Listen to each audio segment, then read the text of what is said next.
Yeah, you will.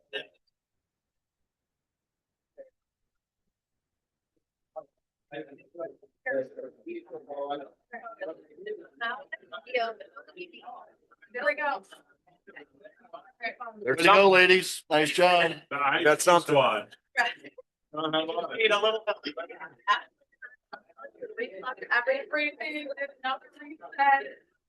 Everything.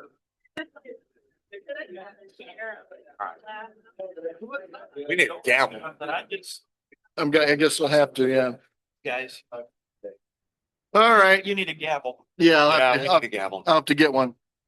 Okay, good morning. We're gonna go ahead and get our meeting called to order. We got the technology to cooperate. I don't know if any of you have ever had equipment rebellions, but we had one this morning. Thanks to the ladies, we've gotten it quashed. So we're going to start out with the Pledge of Allegiance and a brief moment of silence. Thank you all for attending this morning.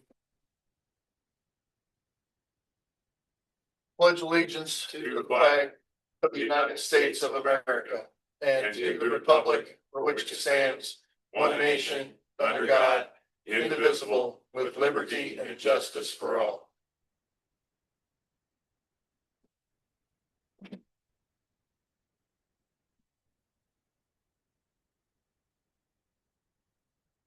Thank you.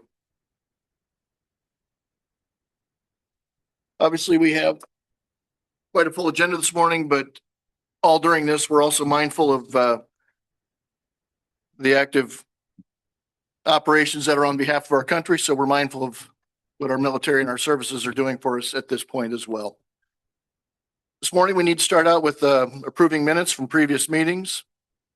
We have February 2nd, February 17th, and then February 25th executive session. We'll start with the February 2nd meeting minutes. Do either one of you have any additions or corrections? Or if not, I would entertain a motion to approve as presented. Support. All right, motion has been made to approve, supported by Ryan, made by Craig, supported by Ryan. Any further discussion? If not, all in favor as presented, say aye. Aye.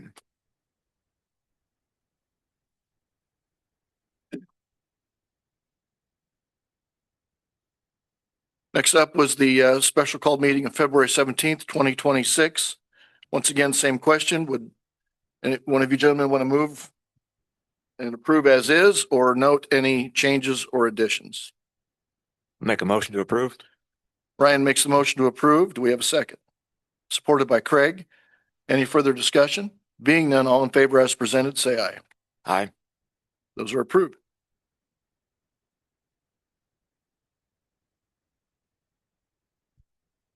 And finally, for the executive session, February 25th, 2026, would one of you want to move and make the motion to approve?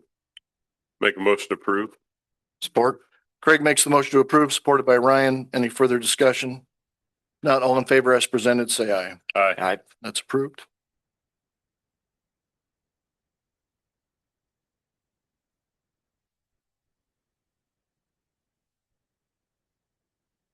Lost its sticky.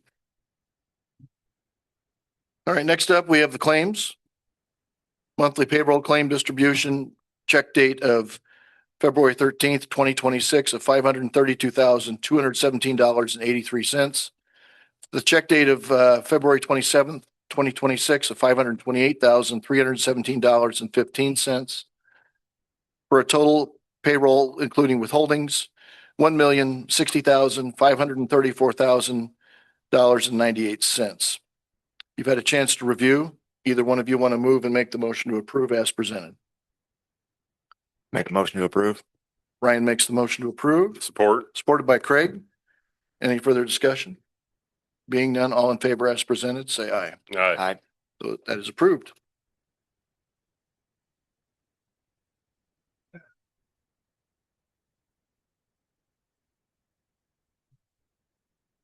Next up, we have the monthly claim distribution. We had claims of $720,182.05. The highway of $205,628.19. Prepays $897,877.25. Health insurance, $310,900.35 for a report total of $2,134,587.84. You've also had a chance to review those. Would one of you gentlemen want to move and make the motion to approve the payroll claim or the monthly claim distribution as presented? Make a motion to approve. Support. Motion made by Craig, supported by Ryan. Any further discussion? Being none, all in favor as presented, say aye. Aye. All right, those are approved.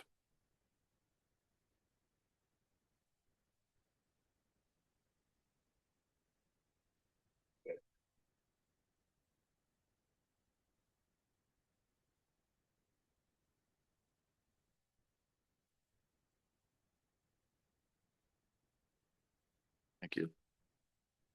All right, next up, we have Sheriff Williamson here this morning. So he's first up, always likes to be first, so we can get out first, you know. Good morning, Sheriff. Sheriff?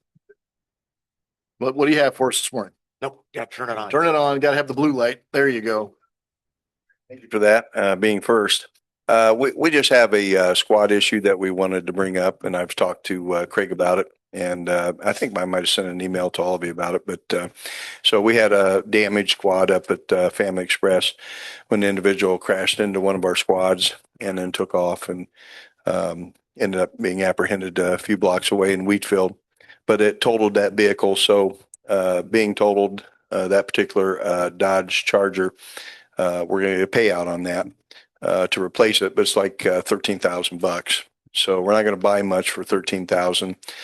We have a 2018 black squad that's given us all kinds of trouble over the past couple of years, and we'd like to auction that one off. And we just need a title to do that, and you'd have to sign off as commissioners. And so we're wanting to put the money from that car along with our insurance claim so we can buy a good used squad, preferably a Dodge Charger, so we can transfer all of our equipment over to it from our totaled vehicle and get us a squad back on the road. So that's kind of what we're looking at. This Dodge Charger that we have, the black one, we don't use it other than just to drive to locations. It's not the most reliable squad in the world. So what we think we'll do is we'd like to run it through the auction, car auction down at Indy with a dealer. And we could also sell it local if we could get someone to buy it. But we just want to get rid of it so we can put our monies together and buy a better squad car. So. Okay. Any thoughts on that, Craig or Ryan? When I talked to the sheriff and Brandon both about it, it made sense. They've had a lot of trouble with this car. It was something that was bought sight unseen and brought into the department, and has been a headache ever since they've gotten it. So it makes sense to get rid of it and utilize the funds from it to purchase something else. Okay. All right. Is that a motion then? I'd make a motion to allow the sheriff to sell it in whatever way he thinks is fit, that they can get the most return on their Okay. on the vehicle. All right. Craig makes the motion to approve the sheriff's request. Do we have a second? Support. Supported by Ryan. Any further discussion? Not all in favor as presented, say aye. Aye. Thank you. And then I know we talked about it. I don't know if we specifically talked to you about it, but whatever the next one that's appropriate up, we committed one of your used vehicles going to the weed board. So Okay. we just need to make sure that that actually happens when you've got one that is ready to come out of the queue. Probably preferably a A pickup. SUV or a pickup. Pickup. Okay. Four-wheel drive. Yeah, we've got 3 cars that are slated to come in. I think Chief said maybe this coming week, so we'll see. And then we'll be moving cars around. So Okay. so as soon as the auditor gets this title arranged, we'll give it to you to sign, and then we'll go from there. So all right. Okay. Sounds good. Give you a title? Oh, okay. Did we lay hands on the title yet? No, I think they're going to apply for a lost one. Okay. All right. Well, Okay. as soon as that comes in, then any one of us can Yeah. Sure. sign that on behalf of you then. So. Yeah, I didn't know if it takes 3 signatures or one, but great. Just one. All right. Appreciate it. There. Thank Thank you. you. Thank you, All right. Sheriff. Appreciate it. Thank you as well, Chief. I see you standing on the back wall back there. So good to see you this morning. All right, next up, Coroner Andy Boersma, with a topic concerning part-time workers' compensation. Morning. We have had a loss in our department of half our staff have gone to an inactive list at the moment. They have not totally resigned because they don't want to lose their certification that they have worked so hard to get. Because of the workman's comp issue, not that they're not covered, it's just that if something was to happen to them and they would not be able to return back to their daily lives or their usual vocation, their employers range from funeral directors to nurse practitioners, steel workers, medics, and So basically their daytime job is what they live on. Right. But workman's comp, if they're injured doing part-time coroner work, is what it would pay out as opposed to what they would be lost. right. So somebody made $500 because they made 2 calls last year and they got injured. They would only be paid off of that $500. Right. So most of them have given me letters of withdrawal for the moment, and so I've talked to Stace about it. It isn't so much that, we know that we have the workman's comp. It's the fear of losing their home vehicle purchasing, and their livelihood if something should happen. We have brought this to the attention of the state association. The Coroners Association is working with Indianapolis. We sent the letter that we got from Stace to them. We've sent it to Kendall. We've sent it to Aylesworth, to Mark Dinda. Across the state, they're working, trying to figure out what is going on. I don't know that 2 of you, I know Ryan got it the other day. I got a letter from the state association in the state of Kentucky. They're facing the same problems. They're working on that as well. They're working towards putting a full-time coroner's office together. Indiana has that, but that only inquires of the population being of 400,000 or more, where you have a full-time medical examiner's office, which we're not at that point. But we are busy enough that we have the need to look forward to probably putting something closer to full-time and putting some full-time people on. This just came in from the state Board of Health, and I'm going to give these copies to you because this is a guideline. This is the least they expect out of us and that we report on.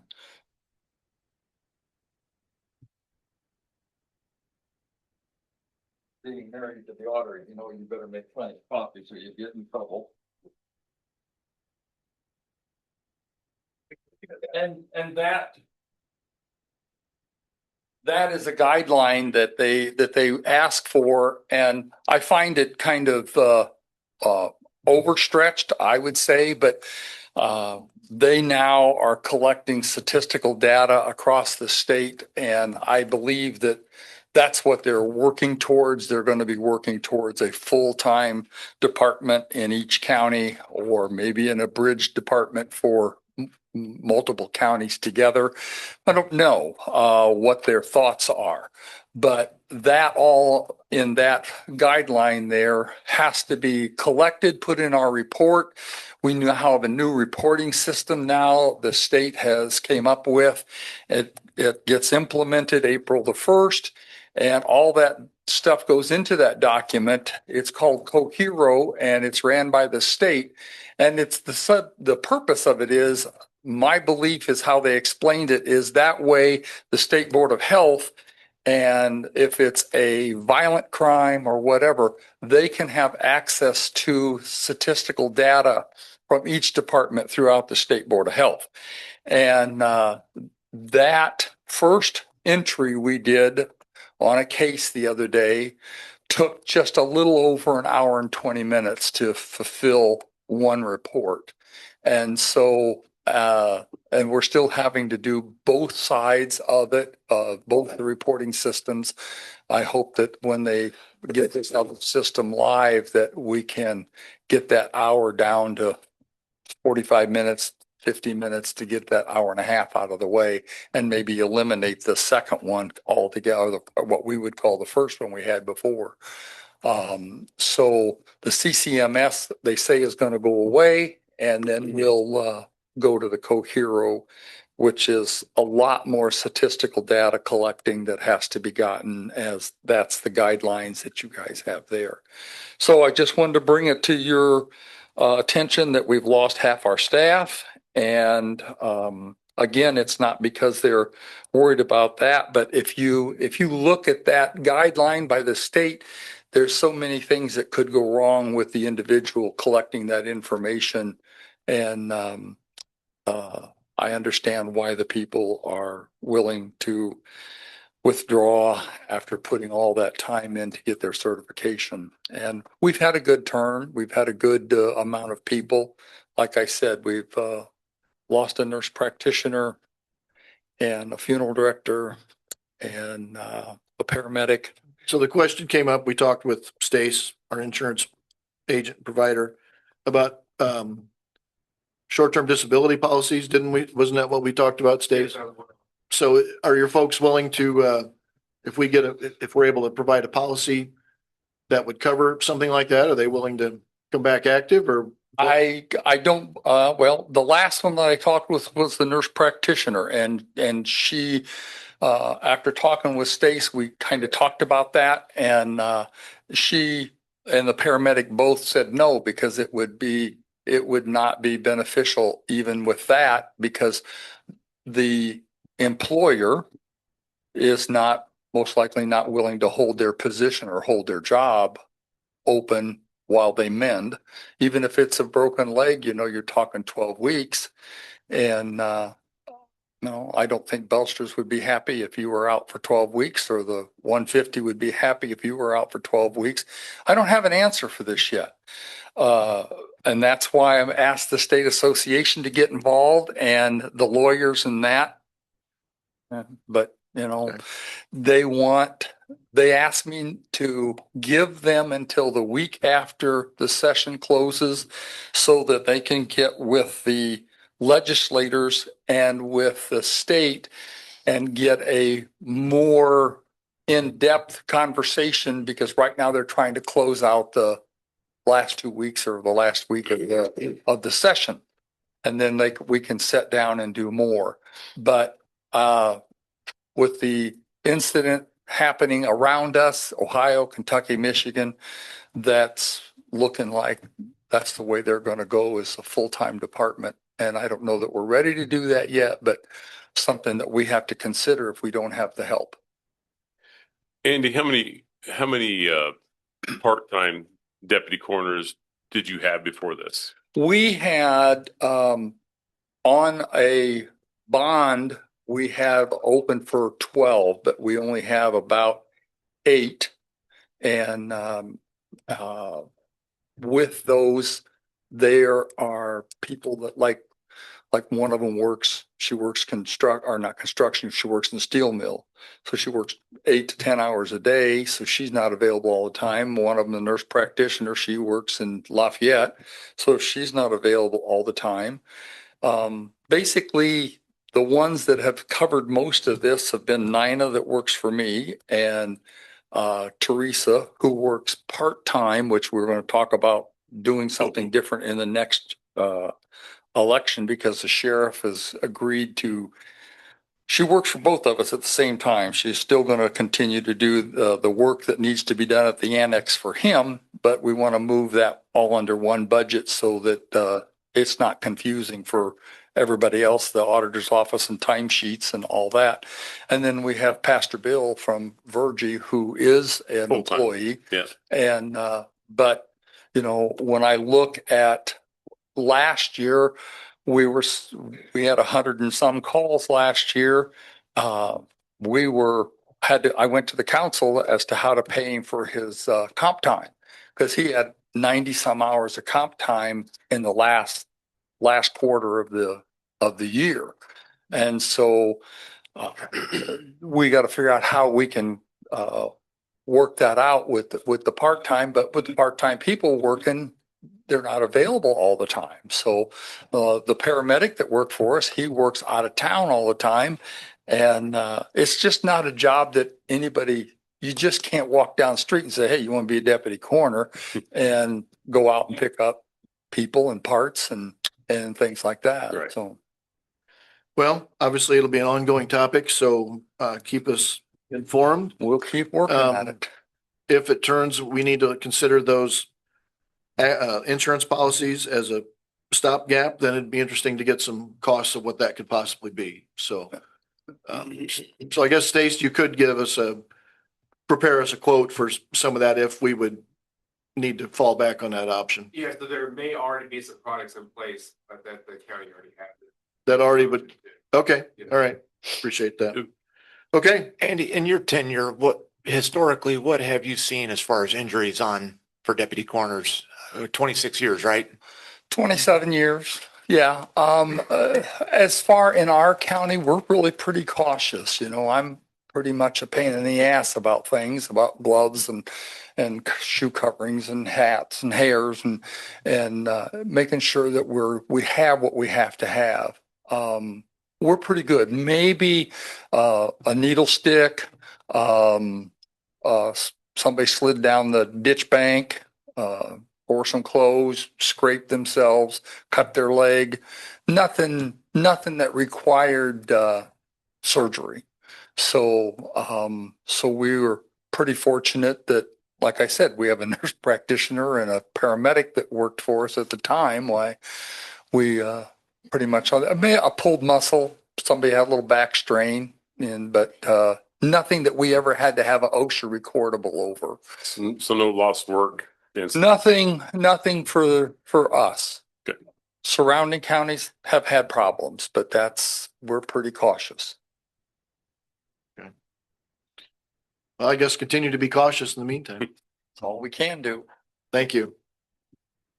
The alternative to that is really not very good. Yeah, that's for sure. Thank you, Andy. Appreciate your diligence. Next up, Mary, Sherrick has a few items for us to consider from planning and development. I've got two rezones, gonna do them backwards here.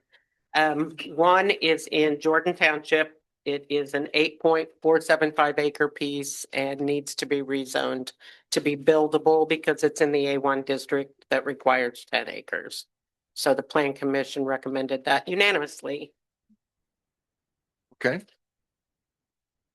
You've seen that and you heard Mary's comments concerning this favorable recommendation for this rezone in Jordan Township from A1 to A2. Would one of you gentlemen want to move and make the motion to approve as presented? Make a motion to approve. Ryan makes a motion to approve. Do we have a second? Support. Supported by Craig. Any further discussion? Being done, all in favor as presented, say aye. Aye. Okay, that is Thank you. approved. Okay, the next one is MBIP LLC. It's up in Kankakee Township. It is a 20 acre tract and it is for material storage such as gravel and different products like that. I think there may be someone here present that would like to speak on Okay. this. All right, that'd be great.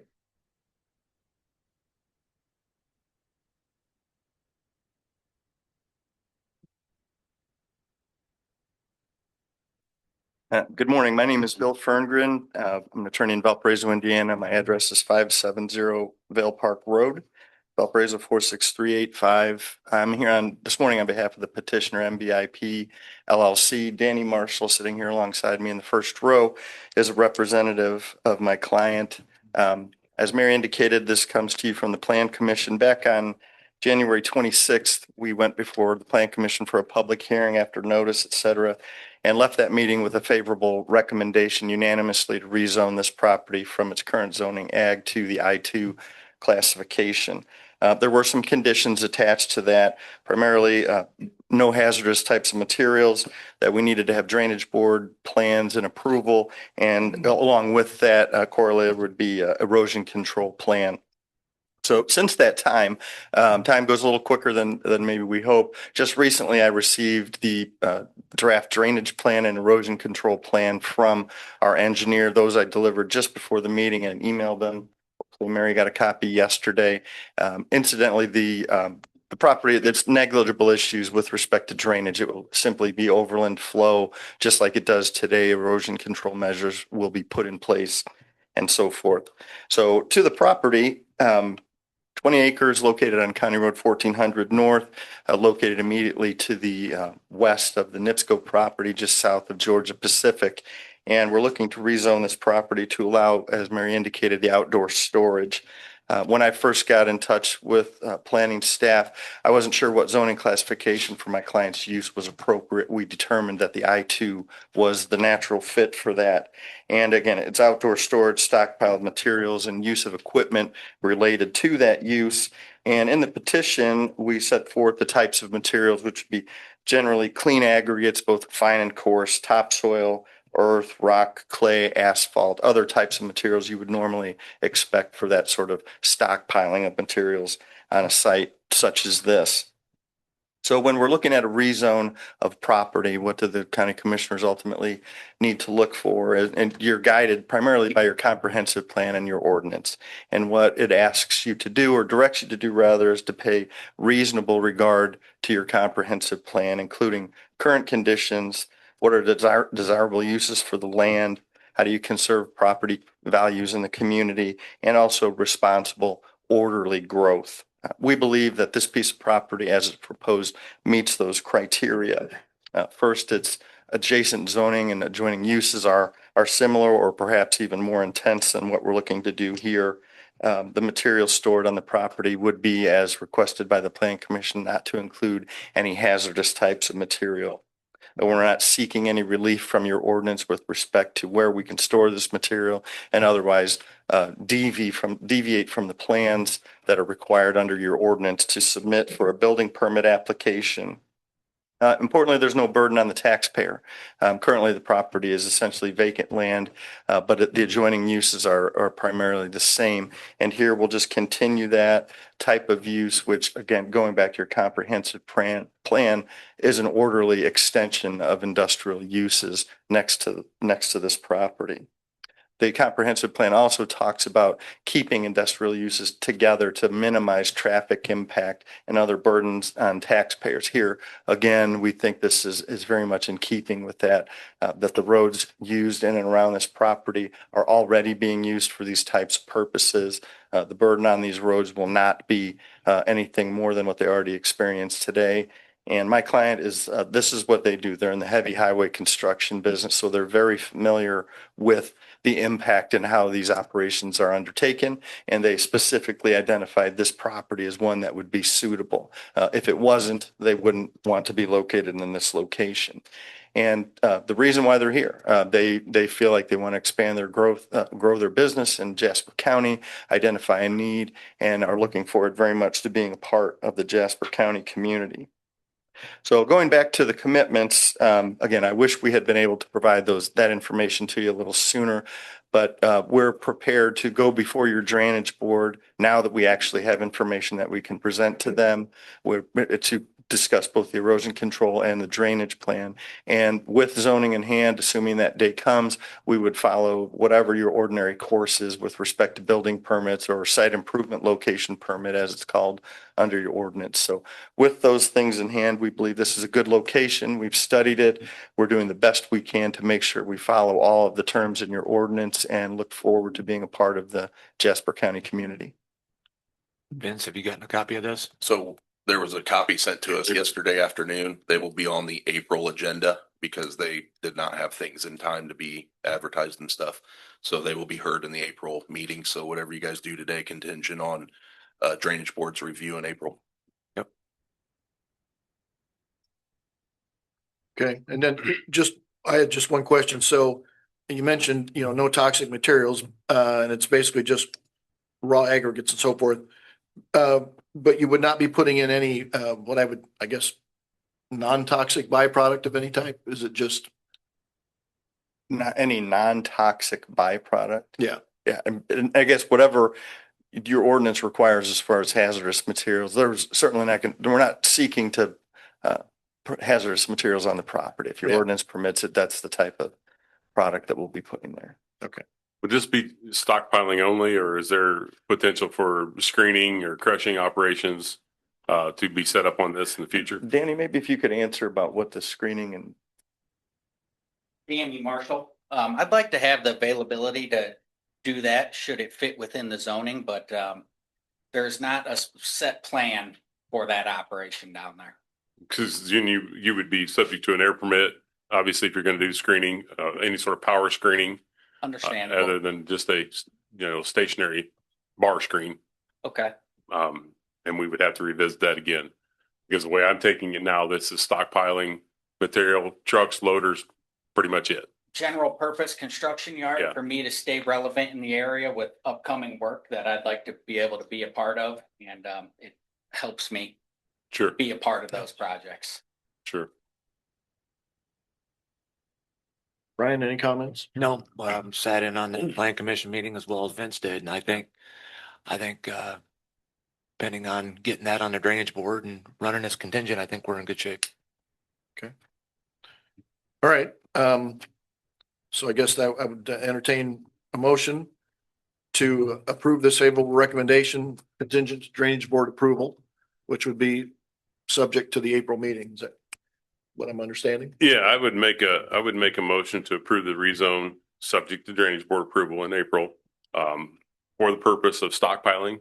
And if the need changes to a screening operation, we'd need to bring that back and revisit it again.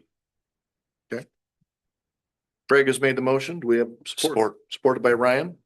Any further discussion? If not, all in favor then as presented, say aye. Aye. All right. Thank you.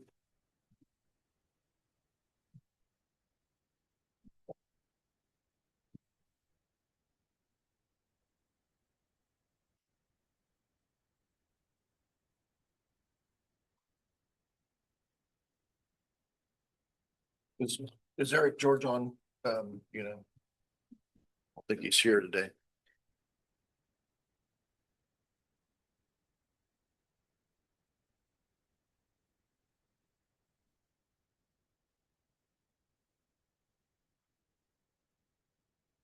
I don't think so. Okay. All right. But he should be able to unmute himself. Okay. All right.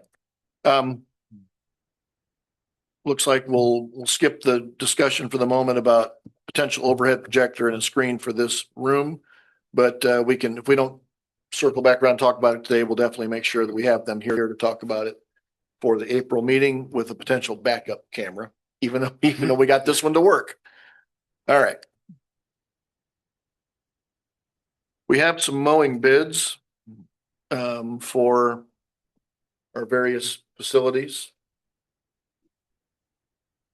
Moolenaar Supreme Lawn Care. Did you guys have a chance to look at those when we got them? Mm-hmm.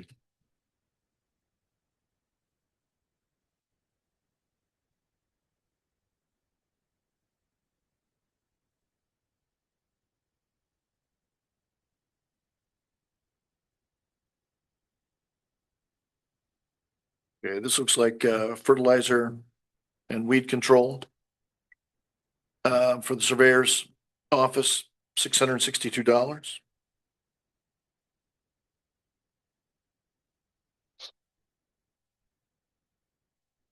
Sheriff's Department, which would be, they do early spring, summer, late fall.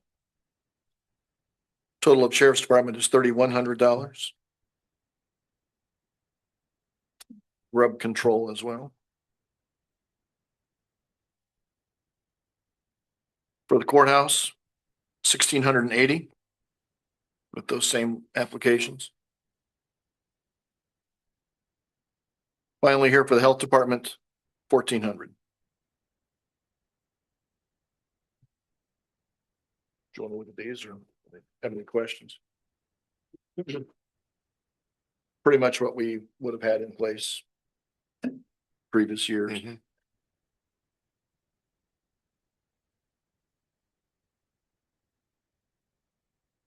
Any thoughts, Ryan, while he's looking at those? No, they're very comparable to last year. Yeah.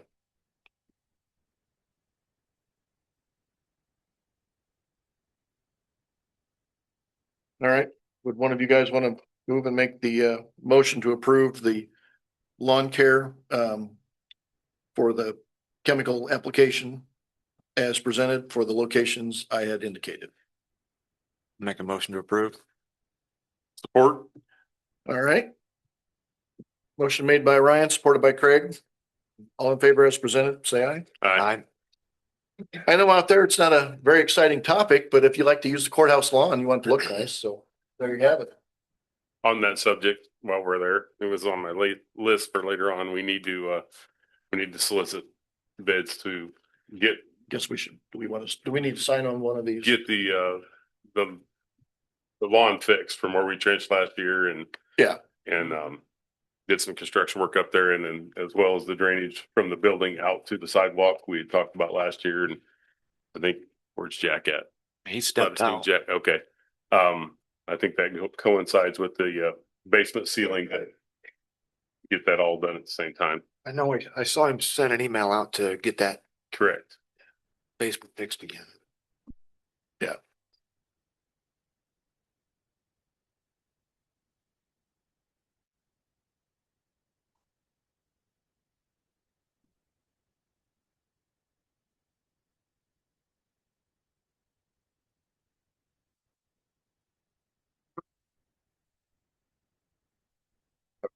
Now you can scribble on it and then pass that along, please. There's that one. All right. Thank you. Next up, B H Mowing Service.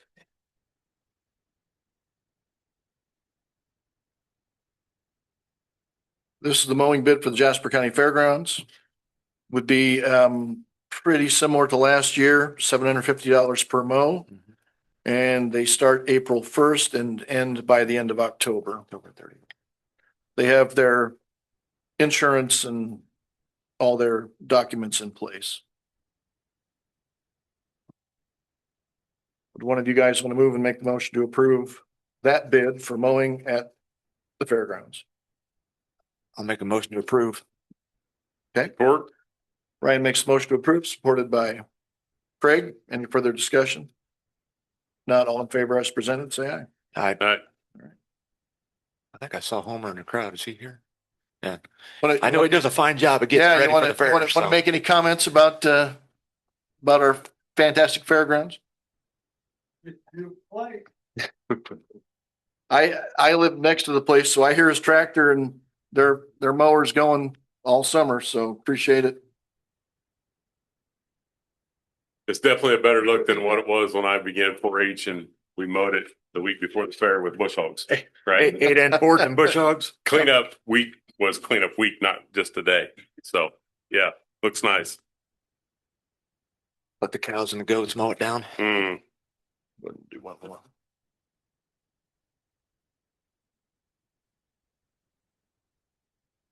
Have you been antsy all winter? You got your tractors all ready to go and everything sharpened and ready to roll? Okay.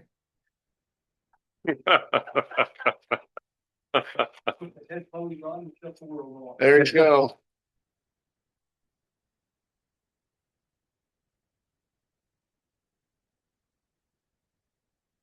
I mean, really, the good news about dealing with mowing bids is it means it's going to be nice weather before too long. So happy about that. See mowing in about a month and a half. Yeah. Okay, we have from Jim's Lawn Care mowing at the sheriff's department. Approximately 28 mows per season at 190 per mow, total of $5,320. One, you want to move and make the motion to approve Jim's Lawn Care mowing bid? I move to approve. Support. Okay. All in favor as presented, say aye. Aye. All right, that one is accepted.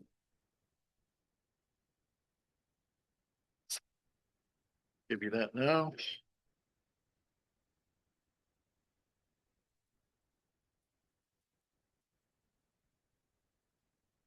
Oops. All right, another one from Jim's. This one is for the health department, this location, 28 mows, 90 per, $2,520. And Craig, you mentioned he was going to extend the space a little bit. Yeah, he had talked to me in passing.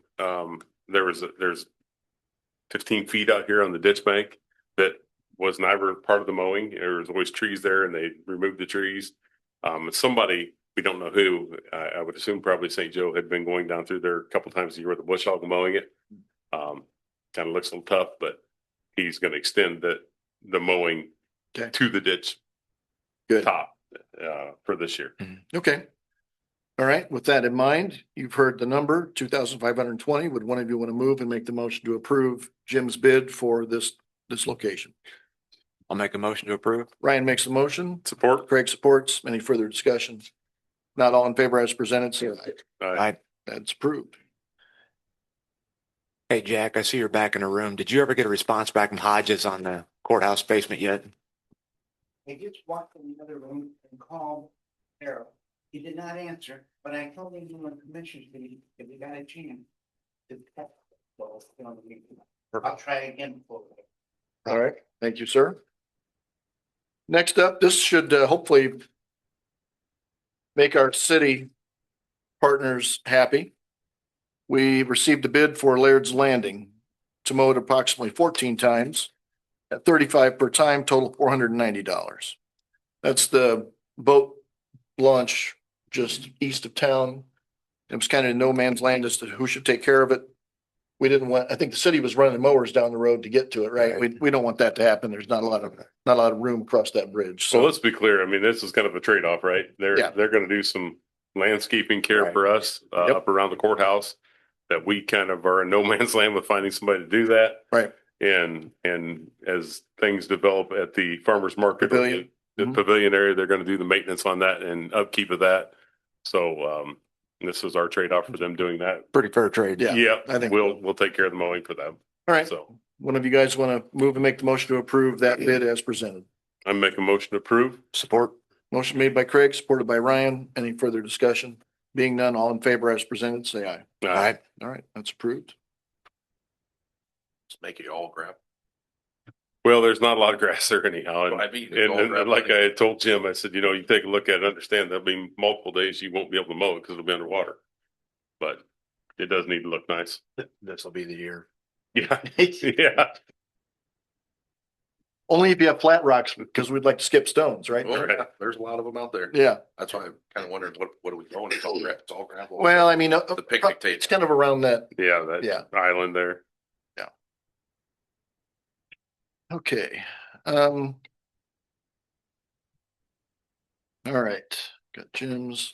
Next would be from Colleen Culp, Jasper County Surveyors Office mowing. They've done this previously, same price as last year, $60 per mowing, same price. And they have their insurance and liability taken care of. Would one of you want to move and make the motion to approve the Culp's continuing mowing out at Surveyor's Office? Make a motion to approve. Motion made by Ryan, supported by Craig. Any further discussion? Being none, all in favor as presented, say aye. Aye. All right, that's approved. Vince, has anybody ever trimmed the hedges out there, the bushes in front? Yeah, us. You guys do it? Yeah. Okay. Good job. Yeah. Pretty soon they're gonna start shading the windows. That's why I kind of wondered. Yeah, Well, I mean- we go through, I think Brian did it one year, Tom and Reed did it one year, we'll take care of it. You can always, or we'll throw it on Charlie and have him Yeah. run the hedge. I mean, I would, Kelly's in the room. I think we would like to see if the girls are in the room, maybe a little bit of mulch purchase for the back area where it's all dirt and it's been since we've moved in.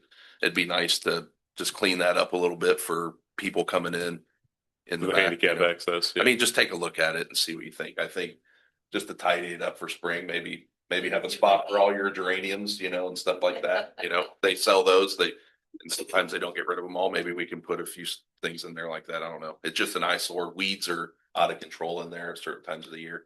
If you girls want to comment on anything, now's the time. Well, let's throw that on the April agenda, just so we don't forget to follow up the topic. Yeah. And Whenever you're in the area, take a look. You'll see Yeah. what I'm talking about. okay. All right. Thanks for mentioning that. Next up, Community Corrections Director Kaitlyn Boomsma was here to talk about the state grant. Morning.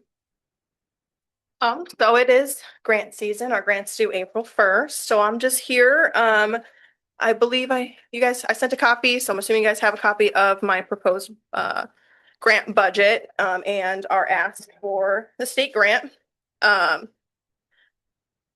I'm not sure if all of you heard, I mentioned it a couple times in other meetings. So the state cut community corrections grant funding by another $12.1 million. So I am expecting a cut to our grant just because everybody's getting cuts. Last year, they cut the state grant by 7 million. We lost about $54,000. So Offhand, Not can you, great. can you refresh us? What was last year's grant request? last year's grant request, I want to say I requested about $740,000. I kind of did some moving around. I'm still requesting this year 685,000 and some change dollars. Okay. And I'm So, hoping to so get from half what of you that. requested, you got 54,000 less. So well, we requested like 740,000, but we only got 422,000. So requested significantly more than what we were awarded. Yeah. Prior to that, we were getting about $474,000. Like I said, they did that cut, so. Okay. Yeah, so, the grant request would put all of the correctional officers into the grant, to pay for all of their salaries. I'm also asking, the state to give us additional funding to cover, a second surveillance officer. It'd be really beneficial for the county, because right now, when our surveillance is going out to do home detention checks, they're taking a correctional officer from the desk to go with them because we go out in twos for safety. Then that just leaves one CO in the building while they're kind of out doing those checks. So just having a second person would be more. And if you don't get enough from the grant, is that something you might consider pulling out of project income if it's a significant enough need, or what are your thoughts? This time, probably not. If they can't fund it, we probably will not ask for that position to be had. We'll just kind of keep rolling with what we're doing right now. If I could hire a part-time person, it would help a lot with that, because I can kind of put that part-time person in, while we make a schedule for when we're going to go on check. So we know when we're going. I can kind of put that part-time person in to help cover the desk while they're, out all day, but Okay. I don't have any part-time applicants. Okay. Any questions, Craig or Ryan, concerning the state grant request? $685,488. Okay. If not, would one of you want to move and make the motion to approve this request? And we'll sign this document for Kaitlyn. I'll make a motion to approve. Ryan makes the motion to approve. Do we have a second? Supported by Craig. Any further discussion? Being none, all in favor as presented, say aye. Aye. All right. Ms. Caitlin, anything else from community corrections? I don't think so. I'm just waiting to see, I guess, what we end up getting for our grant. But When will you know? we don't find out until it's late in the year. So they're due in July, or they're due in April. I think we'll find out in like June what we're gonna get. Then we have time to revise our budgets and kind of go with when we do county budgets in October, and then resubmit them, I think, in November. So Okay. not till like mid-year. Keep us up to speed if you would. Yeah. Also, do you have residents that are still available to do some, communities hours and support, like for the festivals and things as they have in the past? Yep. Okay. Do those committees reach out to you from time to time, or do you make yourself known to them? But I think like the Fair Board and Little Cousin Jasper, kind of all of the things that happen every year, I think they're pretty aware, and they'll usually give us a call asking if we can get people, and we'll get people signed up. We have people like the DeMont Legion, we'll send people over there sometimes. Okay. Some food banks and stuff in town and Wheatfield. Well, I just Go there too. wanted people to be aware if there's times for doing spring cleanup or that type of thing, to at least contact you and see. Yeah. See if it's an opportunity that would connect and mesh with what Yep. you have to offer. Yep. So, all right. Yeah. Thanks, Caitlin. Any other Thank you. questions? Yep. Thank you. Okay. All right. Thanks again. All right. Next up, we have, we need to sign and approve the Barnes and Thornburg engagement letter. Eric, are there any comments concerning this? I did read through it and it looked pretty straightforward to me. Yeah, it's their form letter, and so I didn't see any problems with it. Okay, all right. This is outside counsel working in conjunction with Attorney Beaver to negotiate on behalf of the county.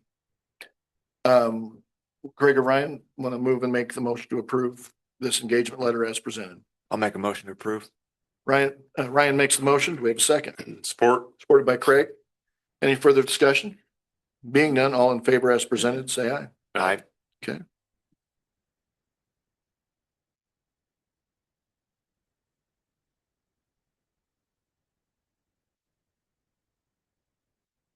Right, Eric, that brings us up to you. You've got a few items on the agenda for you. We have the Soil and Water MOU. Elaborate as you would, please. It's a bigger project than I had thought, so it's kind of related to the proposal to amend the weed board ordinance by adding an invasive species to it. And so the statute gives the weed board authority to go on the property without the consent of the landowner, and to remove weeds that are noxious weeds under a statute that provides there's like maybe 6 different species that this can be done.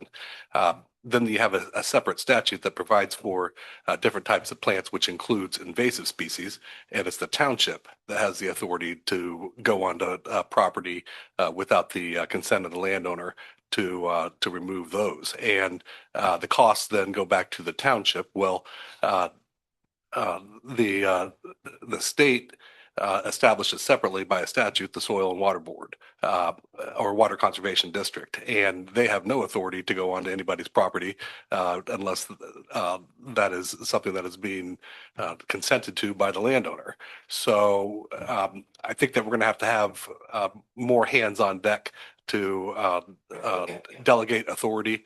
I did see and pull the job application notice or posting from the Soil Water Conservation District's website. And I do see here on the agenda, there is a position for under the weed board. And so my assumption is those are related. And so we'll have to have it would be some sort of probably more than an MOU, because we may have money going back and forth or stipulated where this position will be undertaking roles on behalf of different entities. More complicated than just the annual contribution from one body to another, especially given the constitutional issues and liability issues that could arise with different bodies having authority to make entry onto people's property without their consent. So I'm working on it, but it's So it's a little more detailed than initially. It's better thought not at the beginning. yes, Okay. exactly. Okay. So something we can probably get handled for the April meeting, you think? I mean, just. I would like to think so. I've got some decent momentum on it, but we'll probably need to have all the townships of the county involved. And also I'll need to know what I think this would be a county appropriated position. And then, but then who that line of authority is. The posting provides that it's the executive director of the weed board, which is a county position, not a state position. Okay. And so I don't know who that is, but that's our ordinance does provide for the board can appoint an executive director. And so we'll have to make sure that we have clear lines of authority on this. Okay. So Lana or Jim, you're out there. Is this new position going to be the executive director of the weed board? Or We assume so, yes, that's what's in the ordinance, we're just trying to follow. Okay. Yes, sir. all right. Okay.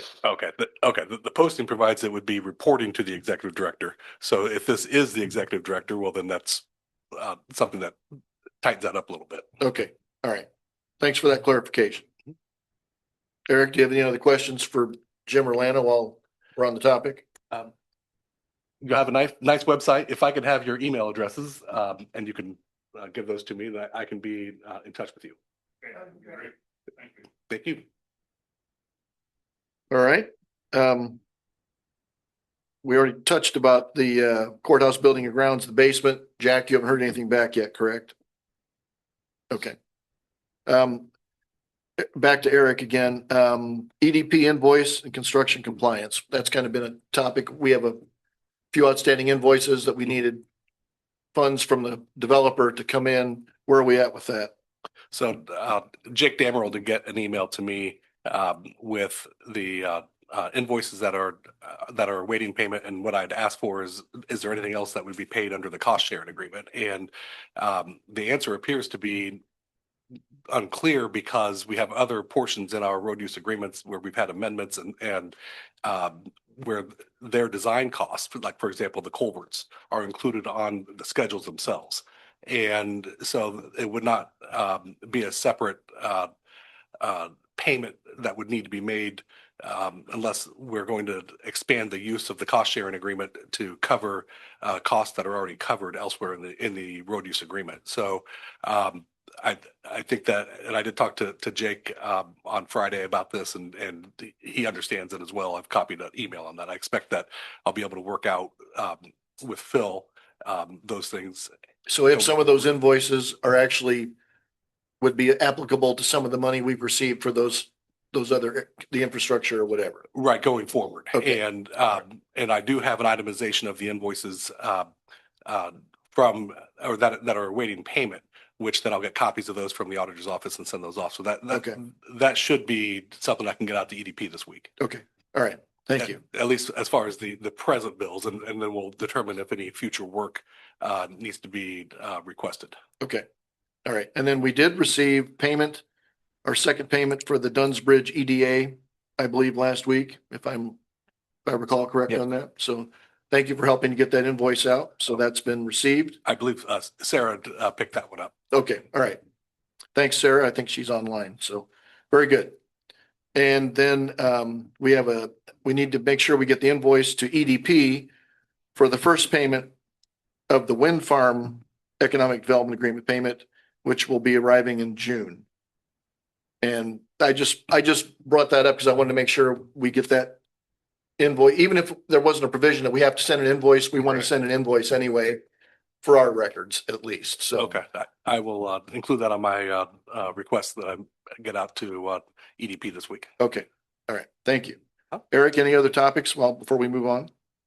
Nothing. Everything is kind of in the middle of a lot of things right now. Yeah, got it. Got a lot of chainsaws in the air. Got it. Okay. Jim and Lano, now we're actually at the weed board. Did you guys have any comments you wanted to make officially concerning? Yeah, so. A chance to talk, you know? Sure. You've never seen a microphone you don't like? Is that what I've heard? Exactly. Thank you for having us today again. Thank you for everything you're doing for us. Yeah, you guys came to our last weed board meeting. We appreciate your input. We're trying to do what's best for the county at the weed board. Hopefully. And remind me, when's that next meeting? Well, our next meeting is second Tuesday of March. So I don't have the calendar in front of me. Is that 12th? Thursday or Tuesday? Thursday. Soil and Water meets Tuesday. Too many things here. Second Thursday. Second Thursday. That is 12 public meeting, right? Yes, sir. So it'll be here at the Sparling Avenue location. So public is invited. If you want to come find out about the weed board and the noxious invasives that we are going to do battle against. We already have views to the building, so it'd be no problem. Very good. All right, yes, good. Sir. What is it, Jim? What time? 1 o'clock, 1 in the afternoon. Yes. We have received 4 or 5 applications for this new position that we've all been talking about. 3 of them could start tomorrow. We have really good candidates, we believe. And so we're moving forward on that. The weed boards, we're going to meet later this morning and work on the contract for this person. We'll get some ideas, rounded out, and then we'll bring it to you for approval. If that sounds well, as you share emails with Eric, you can just send him your draft of the contract and he can run it over and make sure it fits within our standards. And the council needs to have an appropriation for the position.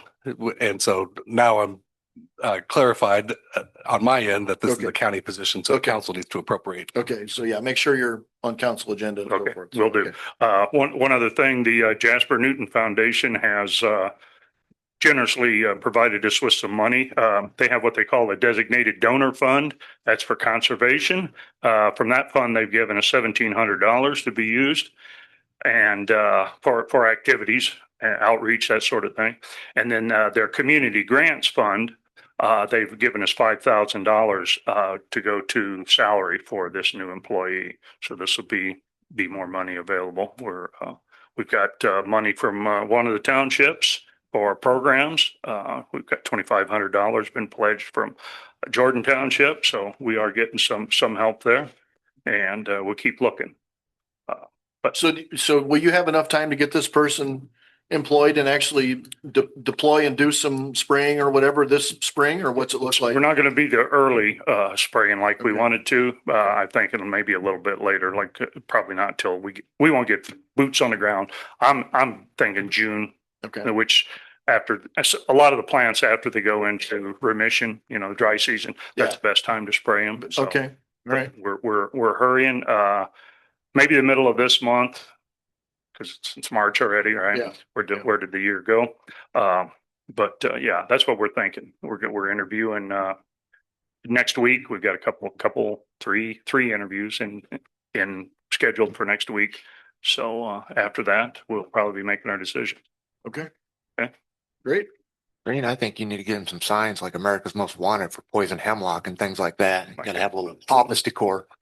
I have a cartoon invasive weed that I drew up a few years ago, and I think we need to name it Prickly Jim, but Wow. just saying, I resemble that remark. Lana's smiling at that because she wasn't under fire on that one. yeah. We do appreciate your input, even that. Even that, But yeah, I can make a shirt with it on too, a whole bit. So yeah. Does it look like me? Come on. Look like it. The poison hemlock, this is on our list, and it will be one of the first things that we address. Good, sir. Yeah. So anything else? That's it. All right. Thank you, gentlemen. Thanks, Jim. Thank Thanks, you. man. Appreciate it. Next up, probation. Mike Spangler's here to talk to us, I believe, follow up on the peer response program. Morning. Morning. I want to apologize. Autumn couldn't come in. She had a situation to take care of this morning, and then our peer coach was just here. She had to leave also. We did present to the council about the $20,000 they're asking for. Craig, she was supposed to get you guys the copy of what for the budget and everything, what she was using the money for. I think that's what she was supposed to get to you guys also. I don't recall seeing that. Okay. I know she was working on it. I thought she had it done. I apologize. I know she's looking to use it for supplies, for the community corrections and for the jail and for any probationers that are to be used, as well as covering time spent. Now, they are employees with Valley Oaks. They're not paid by the county or anything. This money won't be used for salary or anything like that. It's money to help augment expenses. Expenses, They correct. cover, and yeah, I mean, you were at council meeting too. Yeah. So So that's what they're asking for. And they're at 20,000. They don't know if they'll need 20. They might need 50. They're not real sure. This is their first year getting going. So that's why they've asked for this amount. So that's what they're looking for. okay. And was that out of the restricted fund or the non-restricted? I believe so. Yes. Restricted. All right. And that fund balance is like 480,000. So I think we can do that. We've given to other local needs on the addiction side of things from the restricted and unrestricted. So I think this is a good use of that. Would one of you want to move and make the motion to approve this request? I'd move to approve the $20,000 expenditure to come out of the restricted opioid fund. Support.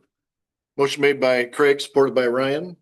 Further discussion would be just a reminder that's settlement money from industry. It's not taxpayer dollars. So it's good use of these funds. All in favor as presented, say aye. Aye. Okay. Thank you. Make it work. I know. Hey, they're Mike, gonna- have you guys had any chance to present this to Newton County? Not that I'm aware of. I know she's contacted them to get on their list. I don't know if she's been there. I didn't get to speak to her last Okay. week. And we were supposed to talk about this morning, so I'm not for sure yet. Good. Well, Okay. yeah, she talks to those commissioners, tell them these commissioners say they should do it. Yeah, and this 20,000 will be used for Jasper County residents, just so you're aware. The Newton County part will be theirs. So. Yeah. All right, thank you. Thanks, Mike. Appreciate it. All right, Health Department Administrator Kate Barrett, next up. Good to see you this morning. Oh, well, I mentioned it to Jack and he Copy. hasn't heard back yet, I don't think. Okay. So. But remind me again before we end. I will. Okay. Morning, Kate. Morning. So historically, in March of every year, the health department comes and asks for permission to purchase the county employee flu shots. So last year we purchased, I believe 67. This year we're only asking for 60. We do the 50 regular dose and then 10 high dose. And these are, like I said, just for the employees. If we purchase them in April, we get a discount. So that total would be $1,627.68. And you guys usually pay that out of Fund 112, I believe. Okay. So Do you know if they used them all last year? I remember having this conversation with Kristen and she'd bought some the year prior and didn't use them all. Correct. So we did not. Last year we used 46. So that's why we brought it down to 60. We are able to use those for the public after we use them for the employees. So we Okay. keep them for a little while and then we do get a small reimbursement back for anything that we don't use. So that 1,600 will come down just a little bit because we will have some to send back for a small. I don't know what that reimbursement amount is, but it's a little bit. So, Okay, all right. so All right. Would one of you guys want to move and make the motion to approve the purchase of the 60 doses as presented by Kate on behalf of the health department for county employees and then the public for anything left over? I'll make that motion. Motion made by Ryan, Support. supported by Craig. Any further discussion? Not all in favor as presented, so aye. Aye. Aye. Anything else from the health department? That's No? it. Things going okay? yep. Do you have any public events that you're doing this spring, or is that more in the summer when you guys kind of do your Immunization. We do baby shower at the Connection Center in Demont, and I believe that's April 11th. So we'll Okay. be at that. And then, yeah, in the summer, we'll have our vaccine trailer out, the back to school events, and hoping for some different things in the fall that we'll Good. announce at some point. Very good. So, Thank you, Kate. Appreciate you. it. Thank you. Okay. We have a few permit requests to use the courthouse gazebo and grounds. First one I'm looking at here is from the Rensselaer Chamber of Commerce. For Kids Night at the Farmers Market.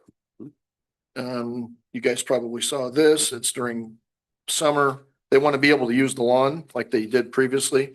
We didn't last year, I think, because of the construction that we had going on. So we've approved it before. It's a 3-hour use for July 21st. So would one of you gentlemen want to move and make the motion to approve this use of the courthouse grounds? Make a motion to approve. Okay. Ryan makes the motion, Support. supported by Craig. Any further discussion? Being none, all in favor as presented, say aye. Aye.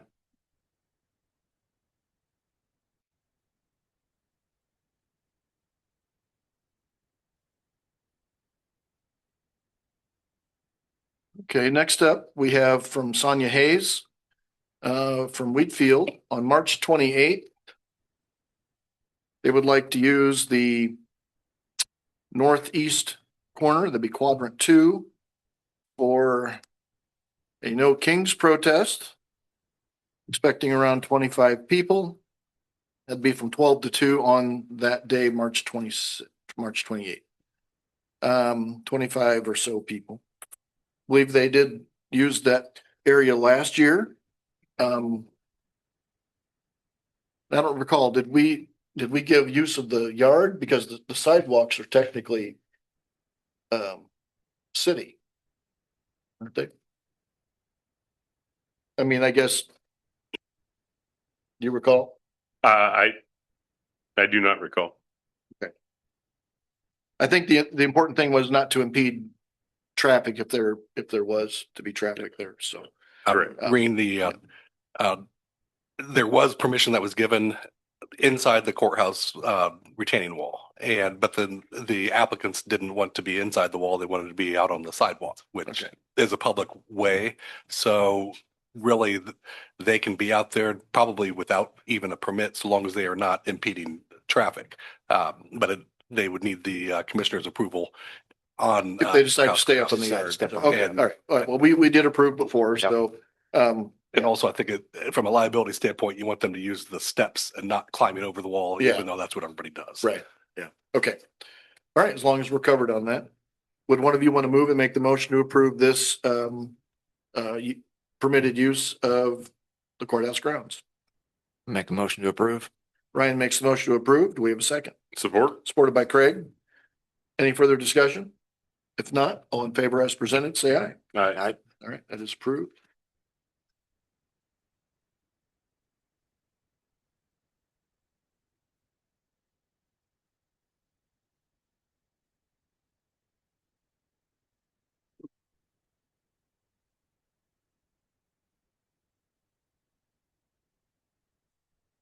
There you go. And finally, for the Rensselaer Farmers Market, they have a request to use the county parking lot until the pavilion project starts. And then I think on Tuesdays, they're gonna go back to use the street. But they want to kind of piggyback on some of our Thursday night cruise-ins. And I suggested that they could use the old Johnny Rusk lot if there were some people that were there that wanted to set up during that time. If the parking lot's full and the street is usually full. So that's from Tammy Culp and the Rensselaer Farmers Market. It's their seasonal use. And they're of course excited to have the pavilion by the end of the season. So any comments? If not, would one of you want to move and make the motion to approve the request from the Rensselaer Farmers Market? Move to approve. Support. Craig makes the motion, Ryan supports. Any further discussion? Not all in favor as presented, say aye. Aye. All right, that use is approved.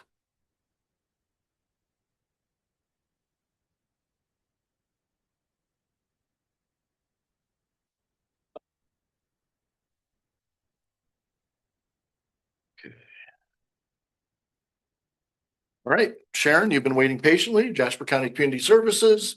Thanks for taking the front row, by the way, instead of sitting in the back like No problem. Thank you and good morning. This is just an update.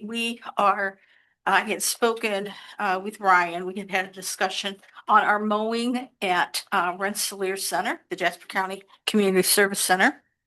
We would like to entertain moving our current contract that you pay to Nagel Deer Farm contract for mowing. It's $197 decrease. And we just feel that it's time that we move our services for the need that we have and the timing and so forth. We just feel this would be a better fit for our senior center if with approval to you that we enter contract with that. You do have that, I believe, in front of you. I think, yeah, Cynthia had got that ready. Total of $3,360 includes 30 mows, spring cleanup, fall cleanup, maintenance of weed control, and some shrub trimming and cleanup and mulching. So there we have it. Looks like well presented. Ryan, any comments? No, I went to that board meeting. There's a lot of support from the board members for that service. Okay.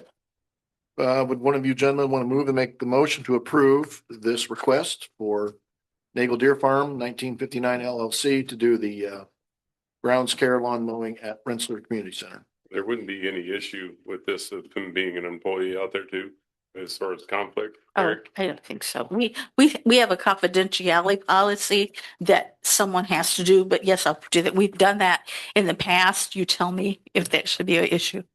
You don't want the decision maker receiving a monetary benefit. So if somebody is going to be performing work for their employer that's outside the scope of the employment, you just want to make sure it's a clear line that the responsibilities performed under the contract are not part of the job duties. Otherwise, I don't necessarily see a problem with it, since the commissioners are the ones making that authority, or not ones benefiting from the contract. Would he be able to supply the same kind of liability insurance that our other services do? So as long as we have record of that, I think that's probably, and it is a separate LLC. So And if I might add, he is a seasonal employee. So at the time that he is doing the work for this, he is not work. He's their energy assistance intake agent. So it's, a different timing that he would be working. Perfect. Exactly. Perfect. So that should help. okay. All right. We need a motion to approve as presented. I'd make a motion to approve, providing we get the liability insurance you spoke of. Okay. A copy of that. Yeah, I'm fine with it. All right. Craig makes the motion to approve. Do we have a second? Supported by Ryan. Any further discussion? If not, all in favor as presented, say aye. Aye. All right, that is approved. Sharon, anything else you'd like to share? Prior to the meeting. Nope.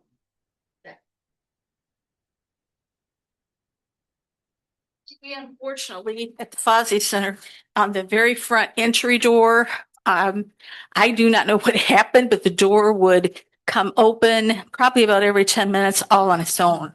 And it was a constant. We had to finally lock the door and direct people to come in at a different entry and exit area. We called Hamstra. They came out and looked at it. Then also Precision Glass in Demont came out and looked at it, and they could not fix it. So they directed us to A1 door. It was very costly, more than I had anticipated, to be honest. But as you can see by the detail of what the description that they repaired, it was basically an operator type of unit on there, and they tested it, and it was defective. So you can see the cost of that was $774. Of course, labor, $231, and fuel surcharge. I don't know if that was their trip surcharge. So total was $1,027 for repair. We will take care of any costs. We can do that in our budget between Hamster and Precision for coming out, because there's always that service charge. They usually add to that when it comes in. But if you want to table this till April, that's fine. I know we haven't discussed it, just giving it to you, but it was part of building repair, and so I wanted to present that for consideration. Well, needed fixed. Yeah, So, I mean, you said this one just happened last week? Or? Yes, honestly, I told them, I said, we have never had that happen before. We've been able to just do a little minor repair, something like that. But the building, again, we're talking, the time of the building, it definitely gets used all day long. And it was the, broken spring. just the handicap, yes, unit there on it. Well, we have, service has been rendered, the door's been fixed, it's working fine. This would come out of our courthouse building and grounds line. So, would one of you want to move to make the motion to approve this repair of $1,027 that has been done for the Fozzie Senior Center in Demont? I'll make that motion to approve. So Brian makes the motion, supported by Craig. Any further discussion? Not all in favor as presented, say aye. Aye. Right? Okay. Each approved. Thank you. All right. Sharon, anything else? No, that's it. Everything's going well. Thank you very much for your support, service, and Ryan for serving on our board. Thank you. Hey, Sharon, quickly, Yes. how's the Head Start room, that wall that we had worked on last year? Perfect. No issues?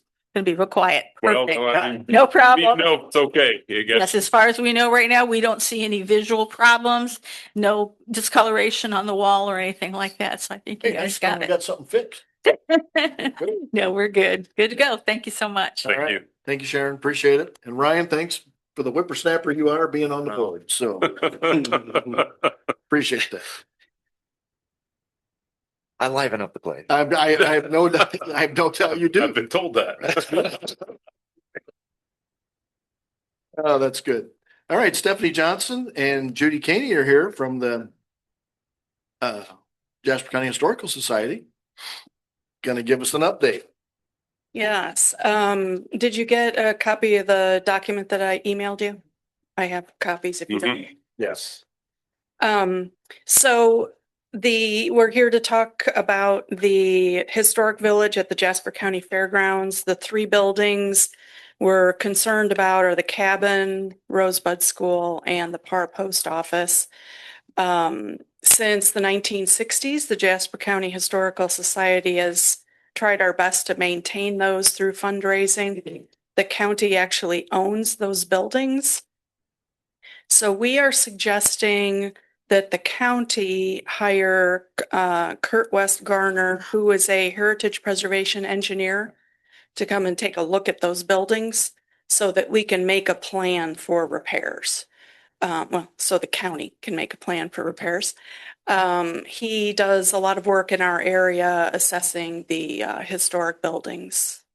And he will create a short-term and long-term plan for restoration work. We do know that the roof on the cabin has an issue. We don't know to what extent until Kurt gives us some input. And we also have lost some of the shutters off of the schoolhouse in the last windstorm we had. And we heard from our handyman that boarded those up quick for us that the sills are pretty rotten. So at this point, we can't really attach new shutters. So just some maintenance things. We've always raised the money for doing these kinds of repairs, and we're having a hard time doing that, raising the money and even knowing what it would cost and what the needs are. So we'd like to recommend that the county hire Kurt West Garner. It's an $800 quote.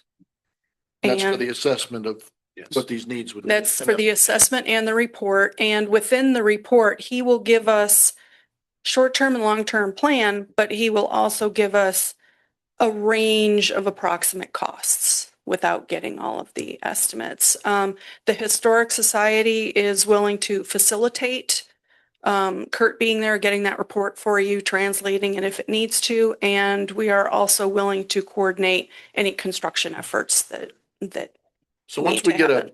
we get the plan, we get some costs, Mhm. are there grants out there for maintenance or help on some historical buildings, or or do we pretty Well, much need to since consider it a county building? since the county owns the buildings, we can't apply for grants. We can only apply for grants on the buildings that we own. Is that something we need to consider down the line? Transferring ownership to the historical Yeah, society. we haven't had that conversation amongst ourselves at all. And I don't know how we would generate the funds. I mean, grants right now, Well, we could. the reason we came to you during the budget was because our grants are pretty much gone right now, libraries and museums. But even if we transferred ownership, we could still be a significant portion of your budget to see that, the job gets, or that it gets funded. So you We'd would, still carry insurance on them because they're on the They're on the fairgrounds property. property, right? So even if you guys owned them. Yeah. Right now, we are curating the displays inside and have just we do appreciate that. I mean, volunteers. how many visitors, guests, attendance do you have during the fair? I mean, that's a big time when you have. Yeah, last year was low. Okay. And we had a couple suspicions why, but last year was pretty low. We had maybe 150, 200 people come through during the fair. Are you considering anything special with the USA 250, using them this year and other times, or? We've talked about it. Okay. As far as having enough volunteers to make that happen and what that looks like, we don't have any exact plan yet, but Okay. we had talked about maybe having the cabin open. We were talking about, I guess there's the flea market's going to be back out at the fairgrounds. I've seen that. Yeah. So, Yeah. so if that's going to happen, we had talked about maybe having the log cabin open during the flea market, for people to come through and things like that. That's something we could manage. So we're looking for opportunities to share those spaces. Yes, there's opportunity to explore transferring that over. Have you had a conversation with Jasper Newton on seeing what kind of historical preservation grants are out there? Yeah. If you guys, is it significant? No, No, not now. No. Not Okay. now. no. In the last year, those grants have Well, pretty much gone away. a couple $1,000s, right? I don't know. Yeah. They're probably Yeah, more of so- a private sector grant. Yeah. I would guess if there was anything available at this Yeah. point. And we've been doing some research. The Valparaiso Library, they're one of their county libraries there. They actually have software that we can visit them and use, and it's a grant. It scours the internet for grants that are relative to whatever keywords you put in.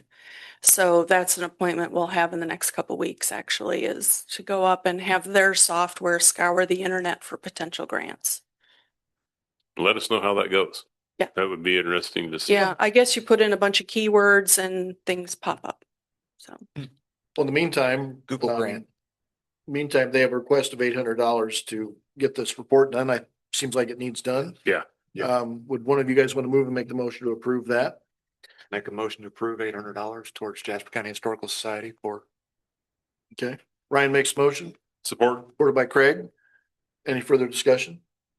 Not all in favor as presented, say aye. Aye. if I could have one of you sign his estimate, so I. Sure. And I would say, just for the sake of interest and discussion, I mean, it's not that we're just trying to offload it, but if there would be better momentum though, to use them, if it's through the Historical Society, then we would consider that. Absolutely. Yeah. So if it opens up additional possibilities. See what this grant search. Do you see younger people wanting to get involved in the historical society at all? Or is it, do you? Interns quite often, archaeologists and research professionals. And, I mean, we're up to about a dozen solid volunteers and our most recent one's probably in her 40s. Okay. So, yeah, we are seeing interest from many age groups. I mean, we haven't really done a lot of position photos for the county. Maybe we need to, dress old garb and get out there in front of the cabin and throw them on the Facebook page. You guys dress up, I'll take the picture. Oh. We'll let you. Beard on you, make you eat Lincoln. There you go. At the top, got the top hat. We'll let you know when there's a work day. We'll call you for that. I pay money to watch Craig turn butter. Only if you're making the bread. And we, Oh, man. to that end, we did find a young man who's just moved to the community who's a blacksmith. And Oh, he's cool. gonna be a functioning blacksmith in that blacksmith shop at the fair this year. That's awesome. Yeah. So he came and visited us and he's excited about Sounds that. like a fundraising opportunity when he's selling little trinkets. Nails, apparently. There you go. Nails. All right, that'll work. Thank you, Stephanie. Thank you, Judy. Appreciate that. Okay, next up, NIPSCO is here to give us construction project update. Morning, Rob. Morning. All right. For those I haven't met, Rob Ridge, I'm Director of Major Projects for NIPSCO Generation Construction. Today, we did want to give a specific update related to the Schaefer Gas Peaker project and provide a little bit more context behind the project that we haven't done previously for this particular audience. So with that, actually, I did bring Mark Runyon, who is another director in our organization. And I historically have led this project, but Mark will be taking over in the near future, so you'll likely hear him speak related to the project. We also did bring flyers related not just to the Schaefer gas peaker project, but also related to the combined cycle gas turbine project as well. So the intent of that was really to answer some of the frequently asked questions that the community might have. So specific to the Schaefer gas. You just have those on the table back there? Yeah, they're just on the table. Make sure anybody who wants to grab some, please do. Okay, continue, Rob. Thanks. All right, excellent. So overall in the Schaefer Gas Peaker project, high level scope related to the project. So the project includes installation of simple cycle gas turbines at the Schaefer generating station to meet the overall generation needs. That scope includes installation of deep and shallow foundations for the pre-engineered metal buildings, as well as the equipment that will generate power there. It includes installing 4 combustion turbines. One will be a larger industrial frame machine. So that's good for a little over 200 megawatts. And then 3 smaller aeroderivative machines that are good for about 50 megawatts each. Obviously, then with that, you'll have all the infrastructure. So tie into our existing gas line and our electric substation at that location. As far as where we're at today, general overall project status. So we did receive zoning approval and our improvement location permit or our building permit through Jasper County. Related to procurement activities, we're working on soliciting bids for our general works contractor to build the rest of the power plant. So mainly the mechanical components and things like that. You notice that we have other stuff in flight.